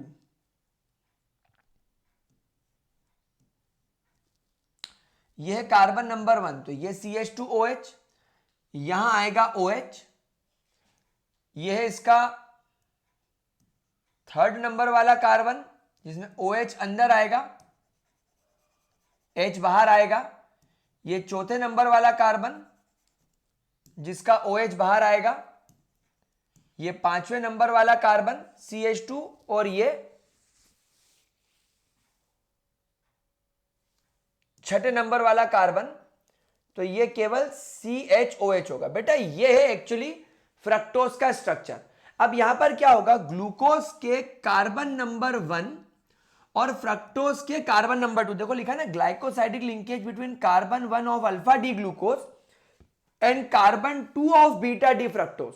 तो फ्रक्टोज का सेकेंड नंबर वाला कार्बन और ग्लूकोज का फर्स्ट नंबर वाला कार्बन इस तरीके से अपने वाटर मॉलिक्यूल को बाहर रिलीज करके ये वाला ऑक्सीजन इस कार्बन से कनेक्ट हो जाएगा। ये देखो, ये देखो, ये कार्बन नंबर 1 और ये कार्बन नंबर 2 ऑक्सीजन से कनेक्ट हो गया, तो कार्बन ऑक्सीजन कार्बन ये ग्लाइकोसाइडिक लिंकेज कहलाता है। This is called as glycosidic linkage. अरे मैंने यहां पर एक छोटा सा मिस्टेक किया, यहां पर अपने को O को मिटाना है, H को नहीं। तो यहां पर H इधर, OH इधर, यहां पर H इधर, OH इधर, तो ये हो गया गाइस आपका सुक्रोज। तो सुक्रोज कैसे बना, सुक्रोज बना बीटा डी फ्रक्टोज के सेकेंड नंबर वाले कार्बन और अल्फा डी ग्लूकोज के पहले नंबर वाले कार्बन के बीच में ग्लाइकोसाइडिक लिंकेज से, और इनकी वजह से यहां से H2O बाहर हो गया। ये शुगर जो सुक्रोज है गाइस, ये नॉन रिड्यूसिंग शुगर है। क्यों बेटा, देखो आपने फेलिंग्स और टोलेंस टेस्ट पढ़ा था। टोलेंस टेस्ट के अंदर क्या था कि टोलेंस अल्डिहाइड को ऑक्सीडाइज करके कार्बोक्सिलिक एसिड बनाता था और टोलेंस खुद रिड्यूस होकर सिल्वर बनाता था। तो टोलेंस रिएजेंट खुद क्या होता था, रिड्यूस। तो इसका मतलब यह है कि अल्डिहाइड जो होता है वो टोलेंस रिएजेंट को रिड्यूस कर देता है। तो जब हम लोग इस सुक्रोज नाम के मॉलिक्यूल के अंदर टोलेंस रिएजेंट डालते हैं तो टोलेंस रिएजेंट रिड्यूस नहीं होता, केमिकल रिएक्शन नहीं होती। इसका मतलब क्या है? इसका मतलब सुक्रोज के अंदर किसी भी प्रकार का फ्री अल्डिहाइड मौजूद नहीं है, इसीलिए वो नॉन रिड्यूसिंग शुगर। और ऑब्वियसली बेटा तुम्हारे ग्लूकोज का ये पहले नंबर वाला जो कार्बन है यही तो अल्डिहाइडिक कार्बन है। वो तो साइक्लाइजेशन की वजह से उसने अपने आप को OH में कन्वर्ट कर लिया। लेकिन अगर इसको मैं ओपन कर दूं, अगर मैं इसको लॉन्ग चेन के फॉर्म में ले जाऊं तो ग्लूकोज का पहले नंबर वाला कार्बन ही तो अल्डिहाइड वाला कार्बन है। तो क्योंकि इसका पहले नंबर वाला कार्बन जो अल्डिहाइडिक कार्बन है, जो टोलेंस रिएजेंट को रिड्यूस कर सकता था, अब वो अवेलेबल ही नहीं बचा क्योंकि उसने ग्लाइकोसाइडिक लिंकेज में पार्टिसिपेट कर लिया। Now this carbon is not free, this aldehyde group is not free, इसलिए सुक्रोज एक नॉन रिड्यूसिंग शुगर हो गया। ठीक है, तो गाइस सुक्रोज की अगर अपन बात करें तो सुक्रोज हाइड्रोलिसिस करने पर डेक्स्ट्रो रोटेटरी ग्लूकोज और लीवो रोटेटरी फ्रक्टोज देता है। हाइड्रोलिसिस करने पर आप लोग देखोगे कि सुक्रोज का साइन डेक्स्ट्रो से लीवो हो जाता है। मतलब कि शुरुआत में जब तुम्हारे पास में सुक्रोज था तब ये सुक्रोज डेक्स्ट्रो रोटेशन करता था, यानी सुक्रोज से जब लाइट जाती थी तो क्लॉकवाइज घूम जाती थी। लेकिन जब हमने इसका हाइड्रोलिसिस करके ग्लूकोज प्लस फ्रक्टोज बनाया तो ग्लूकोज प्लस फ्रक्टोज का जो कंबाइंड सॉल्यूशन है, ये जो इनका कंबाइंड सॉल्यूशन है, ये लीवो रोटेटरी हो गया। तो इस तरीके की शुगर को बोलते हैं इन्वर्ट शुगर, जो हाइड्रोलिसिस करने पर अपना ऑप्टिकल रोटेशन बदल दे। अब ऐसा क्यों होता है? देखो एक्चुअली क्या होता है, जो ग्लूकोज होता है ना, ये लाइट को let's imagine plus 52 degrees dextro भेजता है क्लॉकवाइज, लेकिन जो फ्रक्टोज होता है वो लाइट को माइनस 92 डिग्री लीवो भेज देता है। तो एक्चुअली फ्रक्टोज का लीवो रोटेशन ग्लूकोज से ज्यादा है।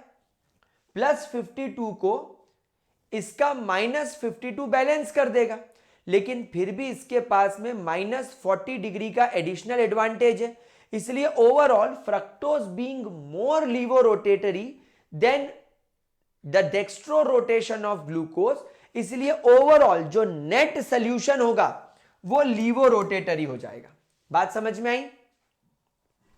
अब हमारे पास में अगली शुगर आती है guys, lactose sugar. Guys lactose sugar के अंदर क्या होता है, हमारा ग्लूकोज कौन से टाइप का होता है? Beta D glucose. बच्चों कौन सा ग्लूकोज होता है? Beta D glucose. देखो ये आपका जो OH is on the left side, carbon number 1 का।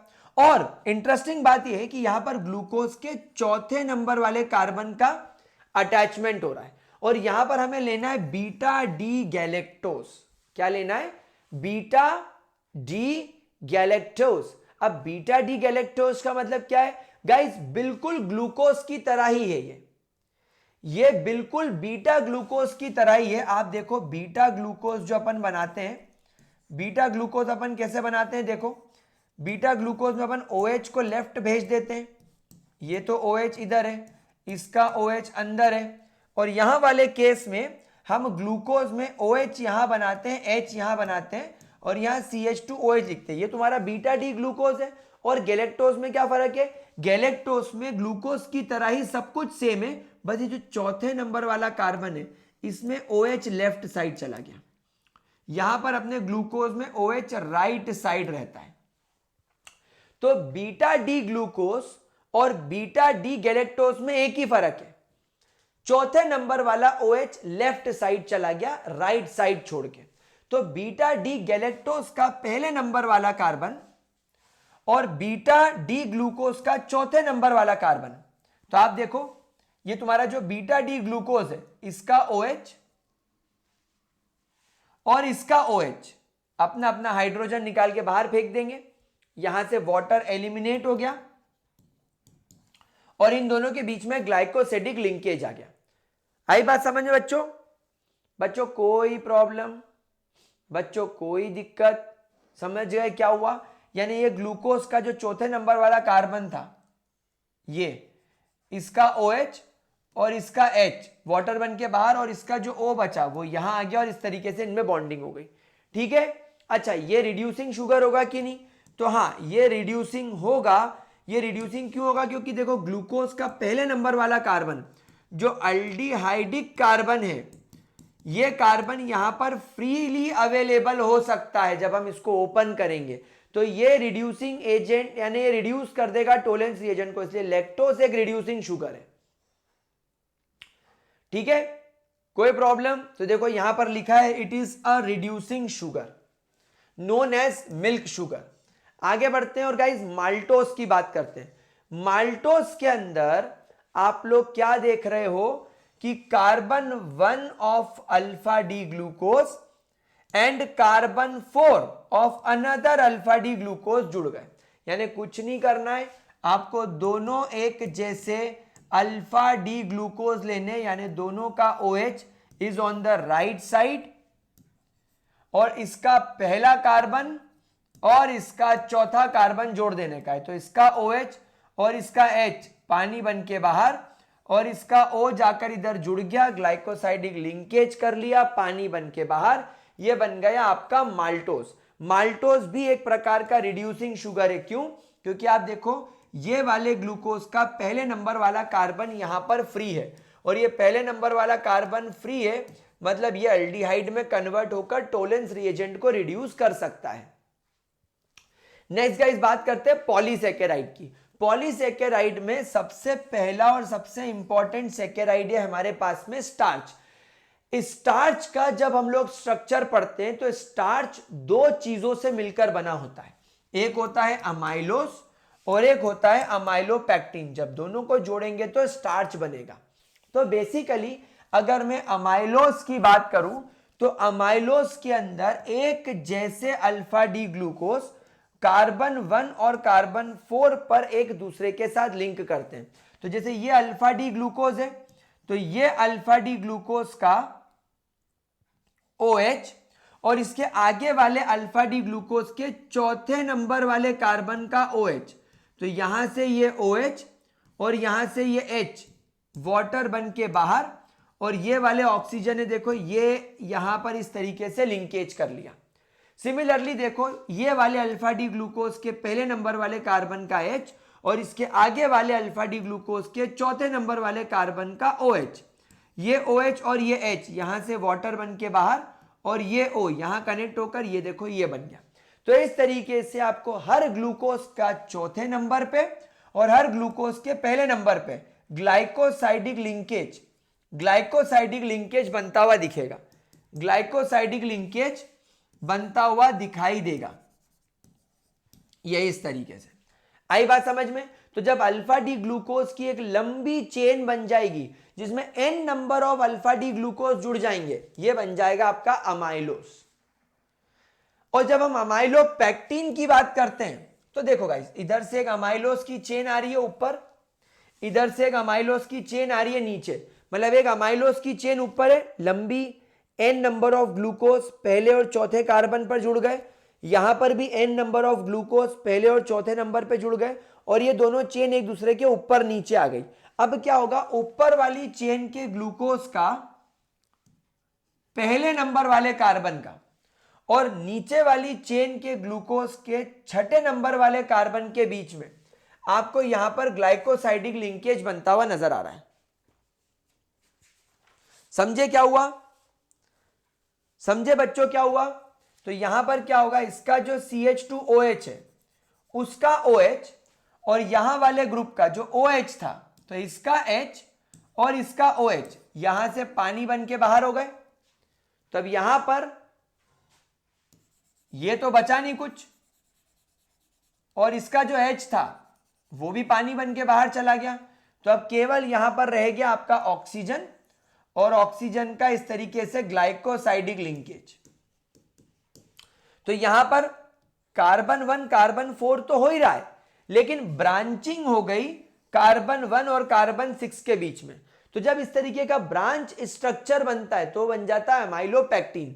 तो अमाइलोपेक्टिन और अमाइलोज जब एक साथ मिक्स होते हैं तो इनके मिक्सचर से, इनके कॉम्बिनेशन से बनता है आपका स्टार्च। अगला हम लोग पढ़ते हैं गाइस ग्लाइकोजन। जैसे स्टार्च प्लांट की बॉडी में स्टोर्ड फूड मटेरियल होता है, वैसे ग्लाइकोजन एनिमल की बॉडी का स्टोर्ड फूड मटेरियल होता है। इनफैक्ट ग्लाइकोजन को एनिमल स्टार्च भी बोला जाता है, क्योंकि आप देखो इसके अंदर भी एक काफी ज्यादा कॉम्प्लेक्स स्ट्रक्चर होता है।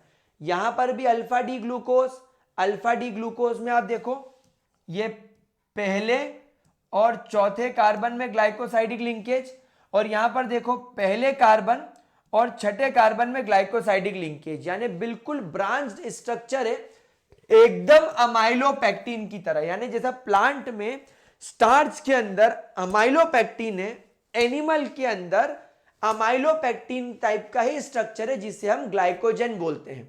अल्फा डी ग्लूकोज पहले और चौथे कार्बन से लिंक होकर एक लीनियर चेन बनाते हैं, और पहले और छठे कार्बन मिलकर इस तरीके से ब्रांचिंग भी कर लेते हैं। यह हमारी बॉडी में लीवर, मसल और ब्रेन के अंदर स्टोर होता है, और जब कभी भी हमारी बॉडी को जरूरत होती है इस ग्लूकोज की, तो हमारी बॉडी के एंजाइम इस ग्लूकोज को ब्रेक करके इस ग्लाइकोजन को ब्रेक करके ग्लूकोज बना लेते हैं। क्योंकि हमारी बॉडी को पता है कि यह आदमी पागल है, कभी भी आईफोन 15 की जिद करने के लिए भूख हड़ताल पर बैठ जाएगा, और मम्मी पापा भी अड़ियल हैं, 2 दिन तक खाना नहीं पूछेंगे।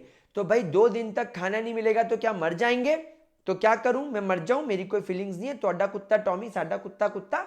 तो इसका मतलब ये कि हमें थोड़ा सा ध्यान रखना पड़ेगा। तो हमारे लिवर, मसल, ब्रेन पहले से ग्लाइकोजन स्टोर करके रखते हैं कि ये बावरी पूछ कभी भी बैठ जाएगा हड़ताल पे, इसीलिए हम स्टोर कर लें। और जब तुम खाना नहीं खाओगे लेकिन बॉडी को एनर्जी की जरूरत पड़ेगी, तो वह ग्लाइकोजन को लिवर, मसल और ब्रेन से निकालकर एंजाइम्स उसे तोड़कर ग्लूकोज बनाकर अपना काम कंटिन्यू करते रहेंगे।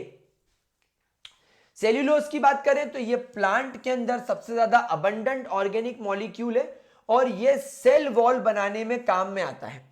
यह एक स्ट्रेट चेन ग्लूकोज की होती है, लेकिन यहां पर अल्फा डी ग्लूकोज नहीं बल्कि बीटा डी ग्लूकोज कार्बन 1 और कार्बन 6 के फॉर्म में एक दूसरे से जुड़ते हैं, कुछ इस तरीके से। समझ में आई बात आप लोगों को?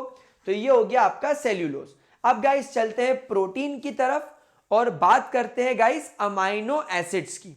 तो गाइस अमाइनो एसिड्स यानी कि हमारे प्रोटीन के बिल्डिंग ब्लॉक्स, और प्रोटीन का हमारी बॉडी में क्या काम में आता है? हमारी बॉडी में मसल बनाने का काम ये करते हैं। हमारी बॉडी के कई इंपॉर्टेंट एंजाइम्स वगैरह जो प्रोटीनिशियस नेचर के होते हैं वो बनाने में ये मदद करते हैं। तो ये हमारी बॉडी का एक बहुत इंपॉर्टेंट बिल्डिंग ब्लॉक है। और प्रोटीन किससे मिलकर बनता है? अमाइनो एसिड से। जैसे तुम्हारे कार्बोहाइड्रेट किससे मिलकर बन रहे थे? मोनोसैकेराइड से। वैसे प्रोटीन किससे मिलकर बन रहा है? अमाइनो एसिड से। गाइस अमाइनो एसिड का आप यहां पर फॉर्मूला देखें तो एक कार्बन जिसके पास में एक हाइड्रोजन होता है, एक अल्काइल ग्रुप होता है, उसके एक तरफ COOH और एक तरफ NH2 होता है। तो क्योंकि यहां पर कार्बोक्सिलिक एसिड होता है और यहां पर एक तरफ अपना अमाइन ग्रुप होता है, तो अमाइन प्लस एसिड से नाम बना अमाइनो एसिड। क्या ये बात समझ में आई बच्चों? क्या इसके अंदर ये बात समझ में आई? ग्रेट। अब अगर हम अमाइनो एसिड की बात करें तो अमाइनो एसिड ज्वीटर आयन बनाने की ताकत रखता है।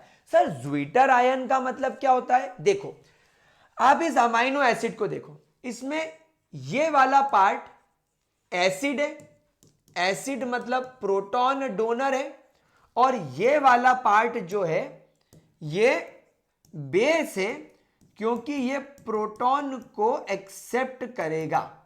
तो क्या होगा? यहां से ये प्रोटॉन निकलेगा और ये प्रोटॉन यहां जाकर अटैक करेगा, तो ये बन जाएगा NH3 पॉजिटिव और ये बन जाएगा COO नेगेटिव। तो एक ऐसा मॉलिक्यूल जिसमें एक एंड पर नेगेटिव चार्ज और एक एंड पर पॉजिटिव चार्ज आ जाए वो कहलाता है आपका ज्वीटर आयन। और ये ज्वीटर आयन एसिडिक और बेसिक दोनों बिहेवियर की वजह से आता है। इसका मतलब आपके जो अमाइनो एसिड्स हैं इनका एम्फोटेरिक बिहेवियर होता है, ये वक्त आने पर एसिड और वक्त आने पर बेस की तरह काम कर सकते हैं। गाइस जैसा मैंने आपको बताया कि यहां पर ये जो R होता है, ये R आपका एल्काइल ग्रुप हो सकता है, हाइड्रोजन हो सकता है, या आपका अराइल ग्रुप हो सकता है। तो depending upon the type of R हमारे अमाइनो एसिड बहुत सारे टाइप के होते हैं। जैसे सिंपल सी बात बोलूं, ग्लाइसिन की अगर मैं बात करूं तो ग्लाइसिन में यहां पर आ जाता है H और ये बन जाता है आपका ग्लाइसिन अमाइनो एसिड, यानी कि CH NH2, ये तो सब में कॉमन रहेगा। यहां पर जो R था, R की जगह H आ गया। गाइस ये एक ऐसा अमाइनो एसिड है, ये एक ओनली अमाइनो एसिड है जो ऑप्टिकली इनएक्टिव होगा। क्यों ऑप्टिकली इनएक्टिव होगा? क्योंकि ये कार्बन इसके अंदर ए कायरल कार्बन है, this is a chiral carbon. क्यों? क्योंकि इसके अंदर दो ग्रुप एक जैसे हो गए और ये सिंपलेस्ट अमाइनो एसिड है और स्वीट होता है, मीठा स्वाद होता है, इसलिए इसका नाम ग्लाइसिन पड़ा। अगर अपन एलेनिन की बात करें तो यहां पर ये जो आपका R था, ये R की जगह CH3 आ जाएगा, एलेनिन। वैलिन की बात करें तो यहां पर CH3 आ जाएगा। वैसे अगर लाइसिन की बात करें तो यहां पर NH2 CH2 CH2 CH2 CH2 आ जाएगा। लाइकवाइज आपके अलग अलग अमाइनो एसिड्स होते हैं। अब अपन चलते हैं प्रोटीन की तरफ। तो गाइस प्रोटीन में क्या होता है, अपने जो ये अल्फा अमाइनो एसिड्स होते हैं, ये एक दूसरे से पेप्टाइड लिंकेज करके एक लंबी अमाइनो एसिड की चेन बनाते हैं, जिससे प्रोटीन बनता है। जैसे कि मैं आपको एक एग्जांपल बताऊं, मैंने यहां पर एक NH2 CH2COH यानी ग्लाइसिन ले लिया मैंने यहां पर, और यहां पर मैंने NH2 CH यानी मैंने यहां पर एक ले लिया एलेनिन। तो ये ग्लाइसिन और एलेनिन दो अलग अलग अमाइनो एसिड ले लिए। अब देखो अब क्या होगा, अब सीधी सी बात है, हमारे कार्बोक्सिलिक एसिड का OH यानी ग्लाइसिन के कार्बोक्सिलिक एसिड का OH और एलेनिन के अमाइन का हाइड्रोजन H और OH वाटर बन के बाहर हो गए। अब यहां पर केवल बचा CO और यहां पर केवल बचा NH। तो ये CO और ये NH आपस में कंबाइन होकर इनके बीच में क्या डेवलप हो गया, इनके बीच में डेवलप हो गया एक पेप्टाइड लिंकेज। और अब ये क्या बन गया, ये बन गया डाइपेप्टाइड। डाइपेप्टाइड मतलब इसके अंदर दो अमाइनो एसिड्स हैं और इसका नाम क्या पड़ गया, ग्लाइसिन से ले लिया GLY, एलेनिन से ले लिया ALA, ग्लाइसिल एलेनिन। क्या बन गया, ग्लाइसिल एलेनिन। तो जब आपके तीन अमाइनो एसिड जुड़ेंगे तो ट्राइपेप्टाइड, जैसे 2 में डाइपेप्टाइड था, 4 में टेट्रापेप्टाइड था, और जब बहुत सारे जुड़ जाएंगे तो बनेगा पॉलीपेप्टाइड। और बेटा पॉलीपेप्टाइड से ही क्या बनता है, प्रोटीन। यानी प्रोटीन बनाने के लिए ऐसे दो नहीं बल्कि हजारों अमाइनो एसिड जोड़ने पड़ते हैं। अब अगर अपन प्रोटीन की बात करें तो प्रोटीन दो तरीके का हमें दिखता है, एक फाइब्रस और एक ग्लोब्यूलर। फाइब्रस मतलब रेशेदार, लंबे लंबे लंबे लंबे फाइबर, नाम से ही समझ में आ रहा है रेशेदार। तो फाइब्रस जो प्रोटीन होता है, पॉलीपेप्टाइड जो चेन्स होती हैं, they run parallel to each other which are held together by hydrogen and disulphide bond, then fibre like structure is form. यानी एक अमाइनो एसिड की आपकी लाइक चेन चल रही है, GLAAV GICA, यह आपका एक अमाइनो एसिड की लंबी चेन चली। इसके जस्ट पास में एक और अमाइनो एसिड की लंबी चेन आ गई, मान लो कुछ इस तरीके की आ गई, ये इस तरीके की अगर मान लो एक लंबी चेन आ गई, ये तो ये दो अमाइनो एसिड की लंबी चेन एक दूसरे के पैरेलल चल रही है और आप देखोगे कि इनके बीच में हाइड्रोजन बॉन्डिंग या डाइसल्फाइड लिंकेज है जो इन्हें एक दूसरे के साथ में इस तरीके से होल्ड करके रख रहा है। तो जब ऐसी बहुत सारी फाइब्रस लंबी लंबी लंबी लंबी लंबी लंबी चेन चलेगी एक दूसरे के पैरेलल, ये इस तरीके से, और इनके बीच में हाइड्रोजन बॉन्ड इन्हें जब होल्ड करके रखेंगे तो जो प्रोटीन बनेगा वो फाइब्रस प्रोटीन होगा। क्योंकि ये लंबे लंबे रेशेदार हैं और इनके आपस में हाइड्रोजन बॉन्डिंग हो गई है, वाटर के साथ ये हाइड्रोजन बॉन्डिंग नहीं कर पाएंगे, इसलिए इनसॉल्युबल इन वाटर होंगे। एग्जाम्पल कीरेटिन प्रोटीन जो हमारे बालों में होता है, हमारे हेयर में केराटिन प्रोटीन होता है, और मायोसिन प्रोटीन हमारी मसल्स में होता है। वही अगर मैं ग्लोबुलर प्रोटीन की बात करूं तो ग्लोबुलर प्रोटीन कॉइल्ड अप हो जाते हैं, यानी ये जो लंबी लंबी जो चेन है, अब इमेजिन करो किसी लड़की के घुंघराले घुंघराले बाल, जो दाल में से निकले घुंघराला घुंघराला बाल, तो वो क्या हो गया, बाल जैसे मेरे लंबे लंबे बाल है, ये घुंघराले नहीं है, अगर मेरा बाल दाल में से निकलेगा तो ऐसा सीधा बाल निकलेगा, लेकिन अगर किसी के बाल ऐसे घुंघराले हैं तो क्या होगा, तो घुंघराले बाल जो होंगे वो ऐसे कॉइल्ड अप हो जाते हैं। क्यों? क्योंकि उनके अंदर थोड़ा सा इंटेंस बॉन्डिंग हो जाती है, तो ये थोड़े से इस तरीके से आपको कॉइल्ड अप दिखेंगे, ये इस तरीके से आपको कॉइल्ड अप दिखेंगे। तो यहां पर क्या होगा, ये वाटर सॉल्युबल होंगे, स्फेरिकल शेप के होंगे, जैसे आपका इंसुलिन और आपका एल्ब्यूमिन, प्रोटीन दो तरीके के। अब अगर अपन प्रोटीन के स्ट्रक्चर की बात करें तो किसी भी स्ट्रक्चर और शेप को प्रोटीन के स्टडी किया जाता है 4 अलग अलग लेवल पर। सबसे पहला लेवल इज प्राइमरी स्ट्रक्चर। इसके अंदर क्या होता है, each polypeptide is a protein which has amino acid linked with each other in some specific sequence, जैसे कि ग्लाइसिन, फिर ग्लाइसिन से पेप्टाइड लिंकेज से एलेनिन, एलेनिन से पेप्टाइड लिंकेज से वेलिन, वेलिन से पेप्टाइड लिंकेज से ल्यूसिन, ल्यूसिन से फिर ग्लाइसिन, ग्लाइसिन से फिर ल्यूसिन, ल्यूसिन से एलेनिन। तो तुम्हारा एक अमाइनो एसिड का लंबा सीक्वेंस बन गया। Now the sequence of amino acid that is said to be a primary protein. इस स्ट्रक्चर को अपन क्या बोलेंगे, प्राइमरी प्रोटीन। देखो अपन यहां पर स्ट्रक्चर देखते हैं, ये एक अमाइनो एसिड की लंबी चेन, ये जिसके अंदर आपको जो ब्लू कलर से दिख रहे हैं, ये सब अमाइनो एसिड्स हैं, और ये अमाइनो एसिड पेप्टाइड लिंकेज से एक दूसरे के साथ में कनेक्टेड है, और एक लंबी पॉलीपेप्टाइड की चेन बना रहे हैं। ये हो गया आपका primary amino acids, primary structure of protein. अब प्राइमरी स्ट्रक्चर के बाद थोड़ा सा इसके अंदर चेंज देखने को मिलता है, और थोड़ा सा ये कॉम्प्लेक्स होना शुरू होता है। बेटा मेरी बॉडी में जो मेरे बाल है, इसमें क्या केवल केराटिन प्रोटीन के अंदर एक ही पॉलीमर की चेन होगी, एक ही पॉलीपेप्टाइड चेन होगी? नहीं, बहुत सारी पॉलीपेप्टाइड चेन होगी। तो एक पॉलीपेप्टाइड चेन दूसरी पॉलीपेप्टाइड चेन के पास जब आएगा, तो इन दो पॉलीपेप्टाइड चेन के बीच में भी तो कुछ इंटरेक्शन होगा। तो अब हम सेकेंडरी स्ट्रक्चर की तरफ आ गए। तो हम देखते हैं कि ये दो तरीके से फॉर्मेशन शो करता है, या तो अल्फा हेलिक्स या बीटा प्लीटेड। मतलब आपने अभी जो एक लंबी प्रोटीन की चेन ली थी, यानी अभी आपने जो प्राइमरी अमाइनो एसिड से एक पॉलीपेप्टाइड बनाया था, अगर इसमें यहां पर मौजूद जो एक अमाइनो एसिड है, अगर इस अमाइनो एसिड के अंदर हाइड्रोजन बॉन्डिंग होने लग जाए तो ये थोड़ा सा ऐसा कॉइल्ड हो जाएगा। फिर यहां वाले अमाइनो एसिड में, यहां वाले अमाइनो एसिड में, इन अमाइनो एसिड में जब इस तरीके से कॉइलिंग होने लगेगी, यानी जब इनके बीच में इंटरमॉलिक्यूलर हाइड्रोजन बॉन्डिंग होने लगेगी, तो ये कॉइल्ड हो जाएगा।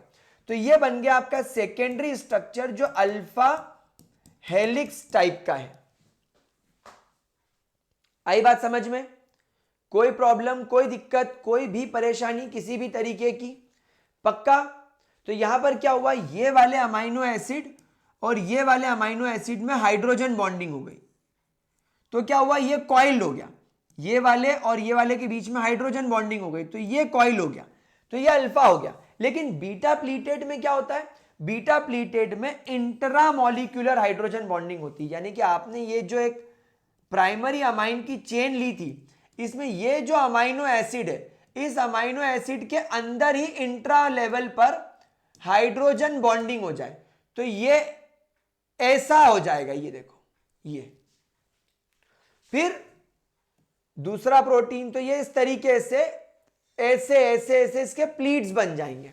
यानी आप देखो, जो मेरा रुमाल है, अभी इस रुमाल को देखते हैं, ये देखो, ये रुमाल है। अब ये रुमाल की इस एज को देखना, ये एक लंबा प्राइमरी कार्बन का चेन आ गया। अब मैं क्या कर रहा हूं, मैं इसकी प्लीट्स बना रहा हूं। मतलब क्या हुआ, ये देखो, ये इसके अंदर ये इस तरीके से ये अब इसकी प्लीट्स बन गई, यानी इस तरीके से ये कॉइल्ड हो गया। ये देखो, मतलब थोड़ा सा लंबा ले लेते, टाइम वेस्ट क्यों करे। ये देखो, ये इस तरीके से इसने क्या करा, प्लीट्स बना ली। ये देखो, ये घड़ी हो गया ये। अब ये इसकी प्लीट्स बन गई, दिख रही है सबको, ये फिर ये फिर ये फिर ये, तो इसकी क्या प्लीट्स बन गई, ये देखो। तो ये प्लीटेड स्ट्रक्चर हो गया। अब ये प्लीटेड स्ट्रक्चर क्यों आएगा, क्योंकि आपके अमाइनो एसिड के अंदर, लाइक मैंने एक अमाइनो एसिड लिया C H C double bond O O H, ये, और यहां पर मैंने लिया एन और लिया एच। अब क्या हुआ, इस अमाइनो एसिड ने इस तरीके से आपस में ही बॉन्डिंग कर ली। तो ये जो स्ट्रक्चर पहले ऐसा सीधा जा रहा था, अब ये सीधा ना जाते हुए ऐसा जाएगा, क्योंकि इसके और इसके अंदर आपस में बॉन्डिंग हो गई। ये पूरा एक ही अमाइनो एसिड है, इसके अंदर इसने अंदर बॉन्डिंग कर ली, तो इसमें प्लीट्स डेवलप हो गई। और ये अल्फा हेलिक्स में क्या हो रहा था, इसमें ये वाले अमाइनो और ये वाले अमाइनो एसिड के बीच में हाइड्रोजन बॉन्डिंग हो रही थी, तो इसके अंदर हेलिक्स आ गए। तो ये दो तरीके के अपने सेकेंडरी स्ट्रक्चर होते हैं। फिर टर्शरी स्ट्रक्चर के अंदर क्या होता है गाइस, टर्शरी स्ट्रक्चर के अंदर the overall folding of polypeptide chain, further folding of secondary structure. यानी जो सेकेंडरी स्ट्रक्चर में आपने देखा था कि ये अल्फा हेलिक्स बन रहा था सेकेंडरी, ये और कॉम्प्लेक्स हो गया। ये देखो, ये थोड़ा और कॉम्प्लेक्स हो गया, इसके अंदर कॉइलिंग और ज्यादा बढ़ गई। तो ये हो गया आपका टर्शरी स्ट्रक्चर। टर्शरी स्ट्रक्चर में ही आपको ग्लोब्यूलर और फाइब्रस प्रोटीन देखने को मिलता है। आई बात समझ में। तो सेकेंडरी स्ट्रक्चर के मुकाबले टर्शरी स्ट्रक्चर में hydrogen bonding, disulphide linkage, electrostatic force, ये सब ज्यादा डेवलप हो जाता है। इसलिए सेकेंडरी के मुकाबले आपका टर्शरी जो होता है वो थोड़ा और ज्यादा कॉम्प्लेक्स और ज्यादा गुचुड़ मुचुड़ होता है। और क्वाटरनरी के अंदर दो या दो से ज्यादा पॉलीपेप्टाइड चेन एक दूसरे के साथ मर्ज हो जाती है, और इनके स्पेटियल अरेंजमेंट को ही क्वाटरनरी स्ट्रक्चर बोला जाता है। मतलब ये आपका एक टर्शरी स्ट्रक्चर ले लिया, ये इसमें एक सेकेंडरी स्ट्रक्चर डाल दिया, ये सेकेंडरी डाल दिया, ये सेकेंडरी डाल दिया, फिर एक टर्शरी उठा दिया। तो ये जो कॉम्प्लेक्स स्ट्रक्चर है ये हो गया तुम्हारा प्रोटीन का क्वाटरनरी स्ट्रक्चर। ठीक है, ये देखो, ये प्राइमरी था। प्राइमरी के अंदर अगर इंट्रामोलिक्यूलर हाइड्रोजन बॉन्डिंग हो गई, मतलब कि ये वाले अमाइनो एसिड और ये वाले अमाइनो एसिड के बीच में अगर इनमें बॉन्डिंग हुई तो अल्फा हेलिक्स, और अगर किसी के अंदर ही हो गई, यानी इस वाले के अंदर आपस में ही हो गई इनकी कुचुक कुचुक, तो ये इस तरीके से बीटा प्लीटेड।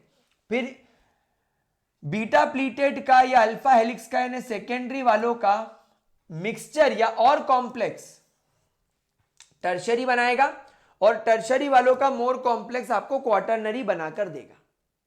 चलिए अब गाइस हम लोग चलते हैं, एक इंटरेस्टिंग बात मैं आपको बता देता हूं जहां पर लिखना पड़ेगी हमको, that is denaturation of protein. Guys denaturation of protein का मतलब होता है uncoiling of protein because of temperature और पीएच चेंज, एंड इस वजह से property of protein is lost. इसको बोलते हैं denaturation of protein. For example आपने लिया एग, अब एग तो अभी कच्चा है, लिक्विड है, गिरेगा तो फूट जाएगा, मतलब उसके अंदर जो प्रोटीन है वो टर्शरी एंड क्वाटरनरी टाइप के होंगे। लेकिन जब आप उसको पानी में डाल के उबाल दोगे तो उबालने की वजह से, गर्मी की वजह से इनमें जो intermolecular force of attraction, vendor wall force, electrostatic force of attraction जो डेवलप हुआ है वो टूटने लगेगा गर्मी की वजह से, और जब इनके बीच का फोर्स टूटेगा तो ये अनकॉइल होकर खुल जाएंगे, अनकॉइल होकर खुल जाएंगे। तो जब ये खुल जाएंगे, इनका अंदर का बॉन्ड टूट जाएगा, तो ये डीनेचर्ड हो जाएंगे, यानी कि अंडा अब सेमी सॉलिड हो गया, उबल गया, अब वो गिरेगा तो फूटेगा नहीं, और उसकी प्रॉपर्टी में भी प्रोटीन की चेंज आ गया। So that is called as denaturation of protein. आ गई बात समझ में बच्चों। चलिए आगे बढ़ते हैं और गाइस बात करते हैं न्यूक्लिक एसिड्स की। गाइस न्यूक्लिक एसिड्स के अंदर क्या होता है, जो आपके न्यूक्लियोटाइड्स होते हैं, अभी हम न्यूक्लियोटाइड्स क्या होता है वो देखना सीखेंगे, समझेंगे।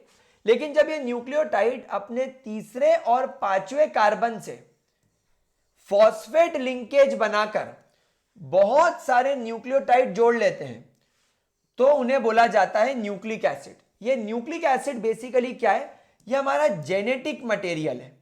यानी हम लोग हमारे माता पिता की तरह, हमारे दादी दादा नानी नाना की तरह क्यों दिखते हैं, क्योंकि हमारे अंदर हमारे मम्मी हमारे पापा दोनों के जीन्स आए हैं, और वो जीन्स और कुछ नहीं न्यूक्लिक एसिड्स हैं। न्यूक्लिक एसिड दो तरीके के होते हैं, आरएनए एंड डीएनए।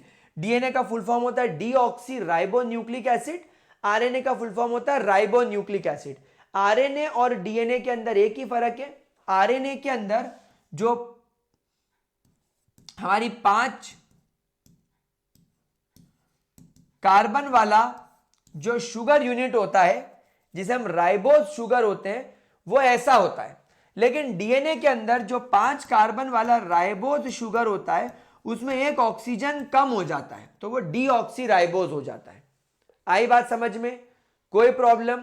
अब गाइज हमारे पास में कोई भी डीएनए हो या कोई भी आरएनए हो, जब हम उसको कंप्लीट हाइड्रोलाइज कर देंगे, पूरी तरीके से तोड़ देंगे, तो बेटा हमें 3 बेसिक चीज मिलेगी। मतलब अगर कोई तुमसे बोले कि तुम्हारा कोई न्यूक्लिक एसिड यानी डीएनए आरएनए, यानी आपका जैसे प्रोटीन था, आपका जैसे कार्बोहाइड्रेट था, वैसे ही आपका न्यूक्लिक एसिड एक पॉलीमर है।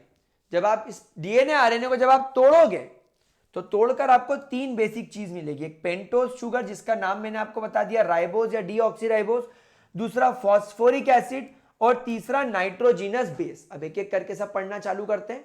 तो न्यूक्लिक एसिड के अंदर आप अगर डीएनए की बात करो तो डीएनए में आपको बीटा डी 2 डीऑक्सीराइबोज और आरएनए में बीटा डी राइबोज देखने को मिलेगा। यानी कि ये 5 कार्बन की साइक्लिक रिंग है, पहले कार्बन पे OH is on the left side, इसलिए बीटा हो गया, ठीक है, और डी राइबोज सेकेंड नंबर पे OH, थर्ड नंबर पे OH और ये। लेकिन अगर हम डीएनए की बात करें तो डीएनए में क्या होता है, पहले नंबर वाले कार्बन का OH लेफ्ट होने से ये भी बीटा हो गया, लेकिन जो सेकेंड नंबर वाला जो कार्बन है उस पे यहां पर जो O था वो अब गायब हो गया। देखो यहां पर OH था, यहां पर केवल H है, तो इसलिए ये न्यूक्लिक एसिड में डीएनए आरएनए में डिफरेंस हो गया।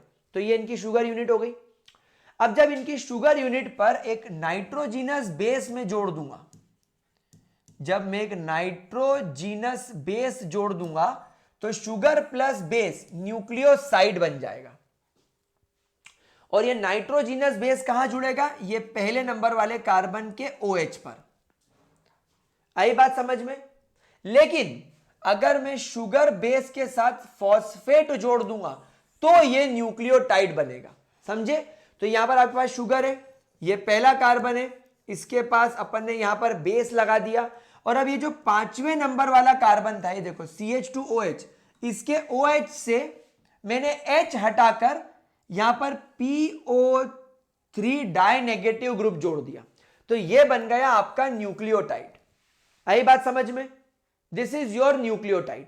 और जब ऐसे बहुत सारे न्यूक्लियोटाइड जुड़ेंगे तो बनेगा आपका न्यूक्लिक एसिड। क्या बोला मैंने? जब ऐसे बहुत सारे न्यूक्लियोटाइड जुड़ेंगे पहले और 5वें नंबर वाले कार्बन पर, देखो अपन ने डेफिनेशन में ये तो सीखा था, सॉरी, जब तीसरे और 5वें नंबर वाले कार्बन जुड़ते हैं तो पॉलीन्यूक्लियोटाइड बनता है और वो बनाता है न्यूक्लिक एसिड। तो देखो ये हो गया आपका 5वें नंबर वाला और ये हो गया आपके तीसरे नंबर वाला। तो जब ये जुड़ेगा और जब ये फर्दर जुड़ेगा तो आपका न्यूक्लियोटाइड कनेक्ट कर पॉलीन्यूक्लियोटाइड बनाएगा ना न्यूक्लिक एसिड। तो न्यूक्लिक एसिड के अंदर जो नाइट्रोजिनस बेस होते हैं, जैसा भी मैंने आपको यहां पर बताया ना कि ये जो नाइट्रोजिनस बेस है, ये जो अपन ने बेस जोड़ा है, ये बेस कितने टाइप के होते हैं? तो ये बेस 2 प्रकार के होते हैं, पायरिमिडीन और प्यूरिन, प्यूरिन एंड पायरिमिडीन। अब अगर अपन बात करें प्यूरिन की और पायरिमिडीन की, तो इसके अंदर आपको 2 टाइप देखने को मिलेंगे, एडेनाइन और ग्वानिन, साइटोसिन एंड थाइमिन, ये 4 डीएनए के अंदर होते हैं। और अगर थाइमिन हटाकर यूरासिल जोड़ दो तो आरएनए बन जाएगा। ठीक है, तो डीएनए के अंदर एडेनाइन, ग्वानिन, थाइमिन, साइटोसिन, और आरएनए के अंदर एडेनाइन, ग्वानिन, साइटोसिन और यूरासिल आ जाएगा। ठीक है, कोई प्रॉब्लम मेरे प्यारे बच्चों, कोई दिक्कत? और डीएनए में सेकेंड नंबर वाले कार्बन पर ऑक्सीजन की कमी होती है, लेकिन आरएनए के अंदर सेकेंड नंबर वाले कार्बन पर OH होता है।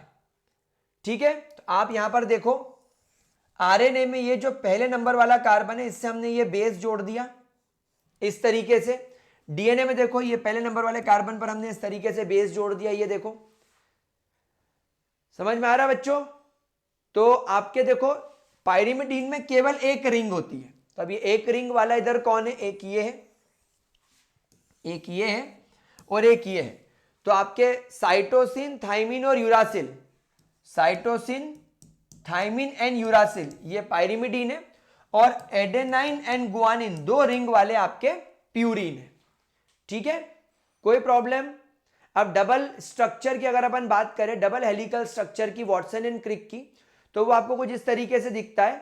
मतलब इसके अंदर उन्होंने हमें क्या बोला कि जो वॉटसन एंड क्रिक ने डीएनए के डबल हेलिकल स्ट्रक्चर के बारे में क्या बोला कि जो 2 न्यूक्लिक एसिड की चेन है, ये 2 न्यूक्लिक एसिड की जो चेन है, ये एक दूसरे के साथ हाइड्रोजन बॉन्ड बनाकर इनके जो बेस होते हैं वो बॉन्डिंग कर लेते हैं। जैसे कि मान लो यहां पर एडेनाइन है, यहां पर गुआनिन है, यहां पर साइटोसिन है और यहां पर थाइमिन है। तो सामने वाली रिंग के अंदर थाइमिन, साइटोसिन, गुआनिन और एडेनाइन आ जाएगा और इनके बीच में इस तरीके से हाइड्रोजन बॉन्डिंग डेवलप हो जाएगी और इस वजह से ये इस तरीके से कॉइलिंग शो करना चालू कर देंगे। तो ए टी से जुड़ गया देखो, जी सी से जुड़ गया देखो, सी जी से जुड़ गया देखो, टी ए से जुड़ गया देखो। तो इनमें डबल हेलिकल स्ट्रक्चर आ जाता है। याद रखने का तरीका क्या है? At gravity circle. याद करने का तरीका क्या है? सर कहां से पढ़ के आए हो इतना बढ़िया? आप क्या बोलोगे? At gravity circle. तो एट का एडेनाइन से हमेशा थाइमिन जुड़ेगा और थाइमिन से हमेशा एडेनाइन जुड़ेगा। ग्रेविटी सर्कल जी यानी गुआनिन और सी मतलब साइटोसिन, यानी साइटोसिन और गुआनिन जुड़ेंगे। तो ट्रिक क्या है? एट जी सी। तो जब एक दूसरे के साथ जुड़ेंगे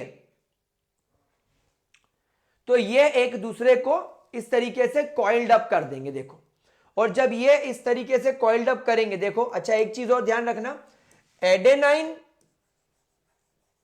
और थाइमिन के बीच में आपको 2 हाइड्रोजन बॉन्ड्स देखने को मिलेंगे।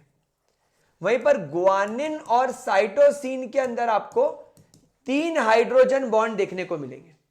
तो जब इनके बीच में हाइड्रोजन बॉन्डिंग होती जाएगी तो ये कॉइल्ड अप होते जाएंगे और कॉइल्ड अप होते होते होते होते होते अल्टीमेटली ये क्रोमोसोम बना लेंगे। वही क्रोमोसोम होते हैं जिनके अंदर जेनेटिक मटेरियल स्टोर्ड होता है और यही मेल और फीमेल के सेल्स बनाने में ट्रांसफर होते हैं। आरएनए कितने टाइप के होते हैं गाइस? आरएनए 3 टाइप के होते हैं। एक मैसेंजर आरएनए जो मैसेजेस पहुंचाता है, राइबोसोमल आरएनए जो राइबोसोम्स के साथ बहुत सारे इंपॉर्टेंट कंपाउंड्स बनाने में मदद करता है, और ट्रांसफर आरएनए जो ट्रांसफरिंग का काम करता है। ठीक है, चलिए अब अपन बात करते हैं विटामिन की। तो गाइस जो विटामिन होते हैं ये बहुत स्मॉल क्वांटिटी में हमारी बॉडी के अंदर चाहिए, लेकिन अगर इनकी कमी हो गई तो इनकी डेफिशिएंसी हमें बहुत सारी डिजीजेस कॉज करती है। विटामिन अल्फाबेटिकली डिजाइन करे गए लाइक ABCD, और अगर एक बी टाइप का यानी किसी टाइप का विटामिन और फर्दर क्लासिफाई किया गया तो उन्हें सब ग्रुप के अंदर डिवाइड कर दिया नंबर देकर, B1, B2, B6, B12 etcetera. Vitamin 2 तरीके के होते हैं, fat soluble and water soluble. Guys मैंने बकी गाली ए साले बीसी गाली सुनते ही मेरे घर वाले शर्म से पानी पानी हो गए, क्योंकि सैया ने देखा ऐसे में पानी पानी हो गई। जैकलीन के बाद मैंने गाली बकी ऐसी कि मेरे घर वाले पानी पानी हो गए, क्योंकि मैंने क्या बोला? बीसी बोलने से क्या हो गया? पानी पानी। तो बस ध्यान रखना, केवल विटामिन बी और केवल विटामिन सी वाटर सॉल्युबल होते हैं। एक एक्सेप्शनल केस है, वो है विटामिन B12। ठीक है, विटामिन B12 फैट सॉल्युबल होता है, वाटर के अंदर सॉल्युबलाइज नहीं होता।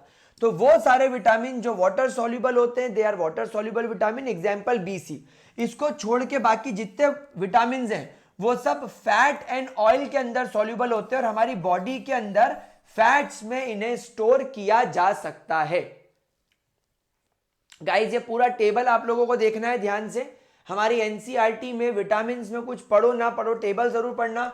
विटामिन ए के सोर्स क्या है? Carrot, fish liver oil, butter milk. इसकी डेफिशिएंसी जेरोप्थेल्मिया हो जाता है, नाइट ब्लाइंडनेस हो जाती है, कॉर्निया हार्ड हो जाता है। विटामिन B1 को थायामिन बोलते हैं, ईस्ट मिल्क ग्रीन वेजिटेबल से मिलता है। बेरी बेरी यानी कि लॉस ऑफ एपेटाइट और ग्रोथ रिटार्ड हो जाती है। विटामिन B2 यानी riboflavin egg white, milk, liver, kidney से मिलता है। शेलियोसिस यानी fissuring at the corners of the lips, यहां पर आपको लगेगा मेरे होठ फट गए, स्किन पे बर्निंग सेंसेशन और डाइजेस्टिव डिसऑर्डर होता है। B6 pyridoxine east milk egg yolk से मिलता है, कन्वर्जन झटके आने लगते हैं, दिमाग में प्रॉब्लम होती है। B6 इन चीजों से मिलता है, परनीशियस एनीमिया वगैरह प्रॉब्लम इसके अंदर होती है। विटामिन सी जिसको अस्कॉर्बिक एसिड बोलते हैं, खट्टी और लीफी वेजिटेबल से मिलता है। स्कर्वी यानी ब्लीडिंग गम्स, इम्यूनिटी का लॉस। विटामिन डी सनलाइट के एक्सपोजर से मिलता है, बोन्स डेफिशिएंसी होती है। विटामिन ई वेजिटेबल ऑयल्स वगैरह से मिलता है। ये मसल्स की और आरबीसी की फ्रेजिलिटी को इंक्रीज कर देता है अगर इसकी कमी हो जाए तो। और विटामिन के ग्रीन लीफी वेजिटेबल्स ये हमारे क्लॉटिंग टाइम को बढ़ा देता है, जिससे ब्लड का लॉस ज्यादा हो सकता है। ठीक है, इतना क्लियर है? तो गाइज ये आपका बायोमोलिक्यूल्स यहां पर खत्म हो गया। अच्छा एक चीज मैं आपको और बता दूं, यहां पर ये जो अमाइनो एसिड्स हमने पढ़े, ये अमाइनो एसिड्स भी दो तरीके के होते हैं। इस पर कई बार सवाल आता है, that is essential and non essential amino acids. तो गाइज नॉन इसेंशियल्स जो होते हैं they are synthesized in body, इसीलिए हमें इनको हमारी डाइट में लेने की कोई जरूरत नहीं है।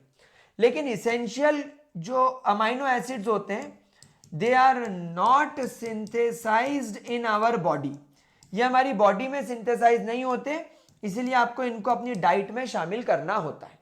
एंड गाइज विद दिस हमारा ये चैप्टर कंप्लीट, हमारा कोर्स कंप्लीट, हमारा सिलेबस कंप्लीट।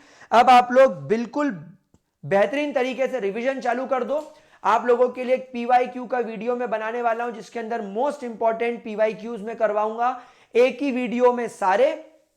और वो करने के बाद, वन शॉट करने के बाद एक बार एनसीईआरटी का सोल्यूशन देख लो, आपका काम खत्म, बोर्ड एग्जाम में फुल नंबर पक्के। ऑर्गेनिक केमिस्ट्री की पूरी प्लेलिस्ट, पूरे चैप्टर के सारे चैप्टर की प्लेलिस्ट नीचे लगा दी है, सारे नोट्स नीचे लगा दिए हैं। अच्छे से पढ़ना चालू करो, कोई प्रॉब्लम हो तो कमेंट सेक्शन में लिख के बताओ। चलिए बाय बाय। चैनल को सबके साथ शेयर करो, 10th के बच्चे जो 11th में जा रहे हैं, 11th के बच्चे जो 12th में जा रहे हैं, और आप लोग भी सब्सक्राइब करके रखें और 3.5 लाख के माइलस्टोन पर हमें पहुंचाएं। चलिए बाय बाय।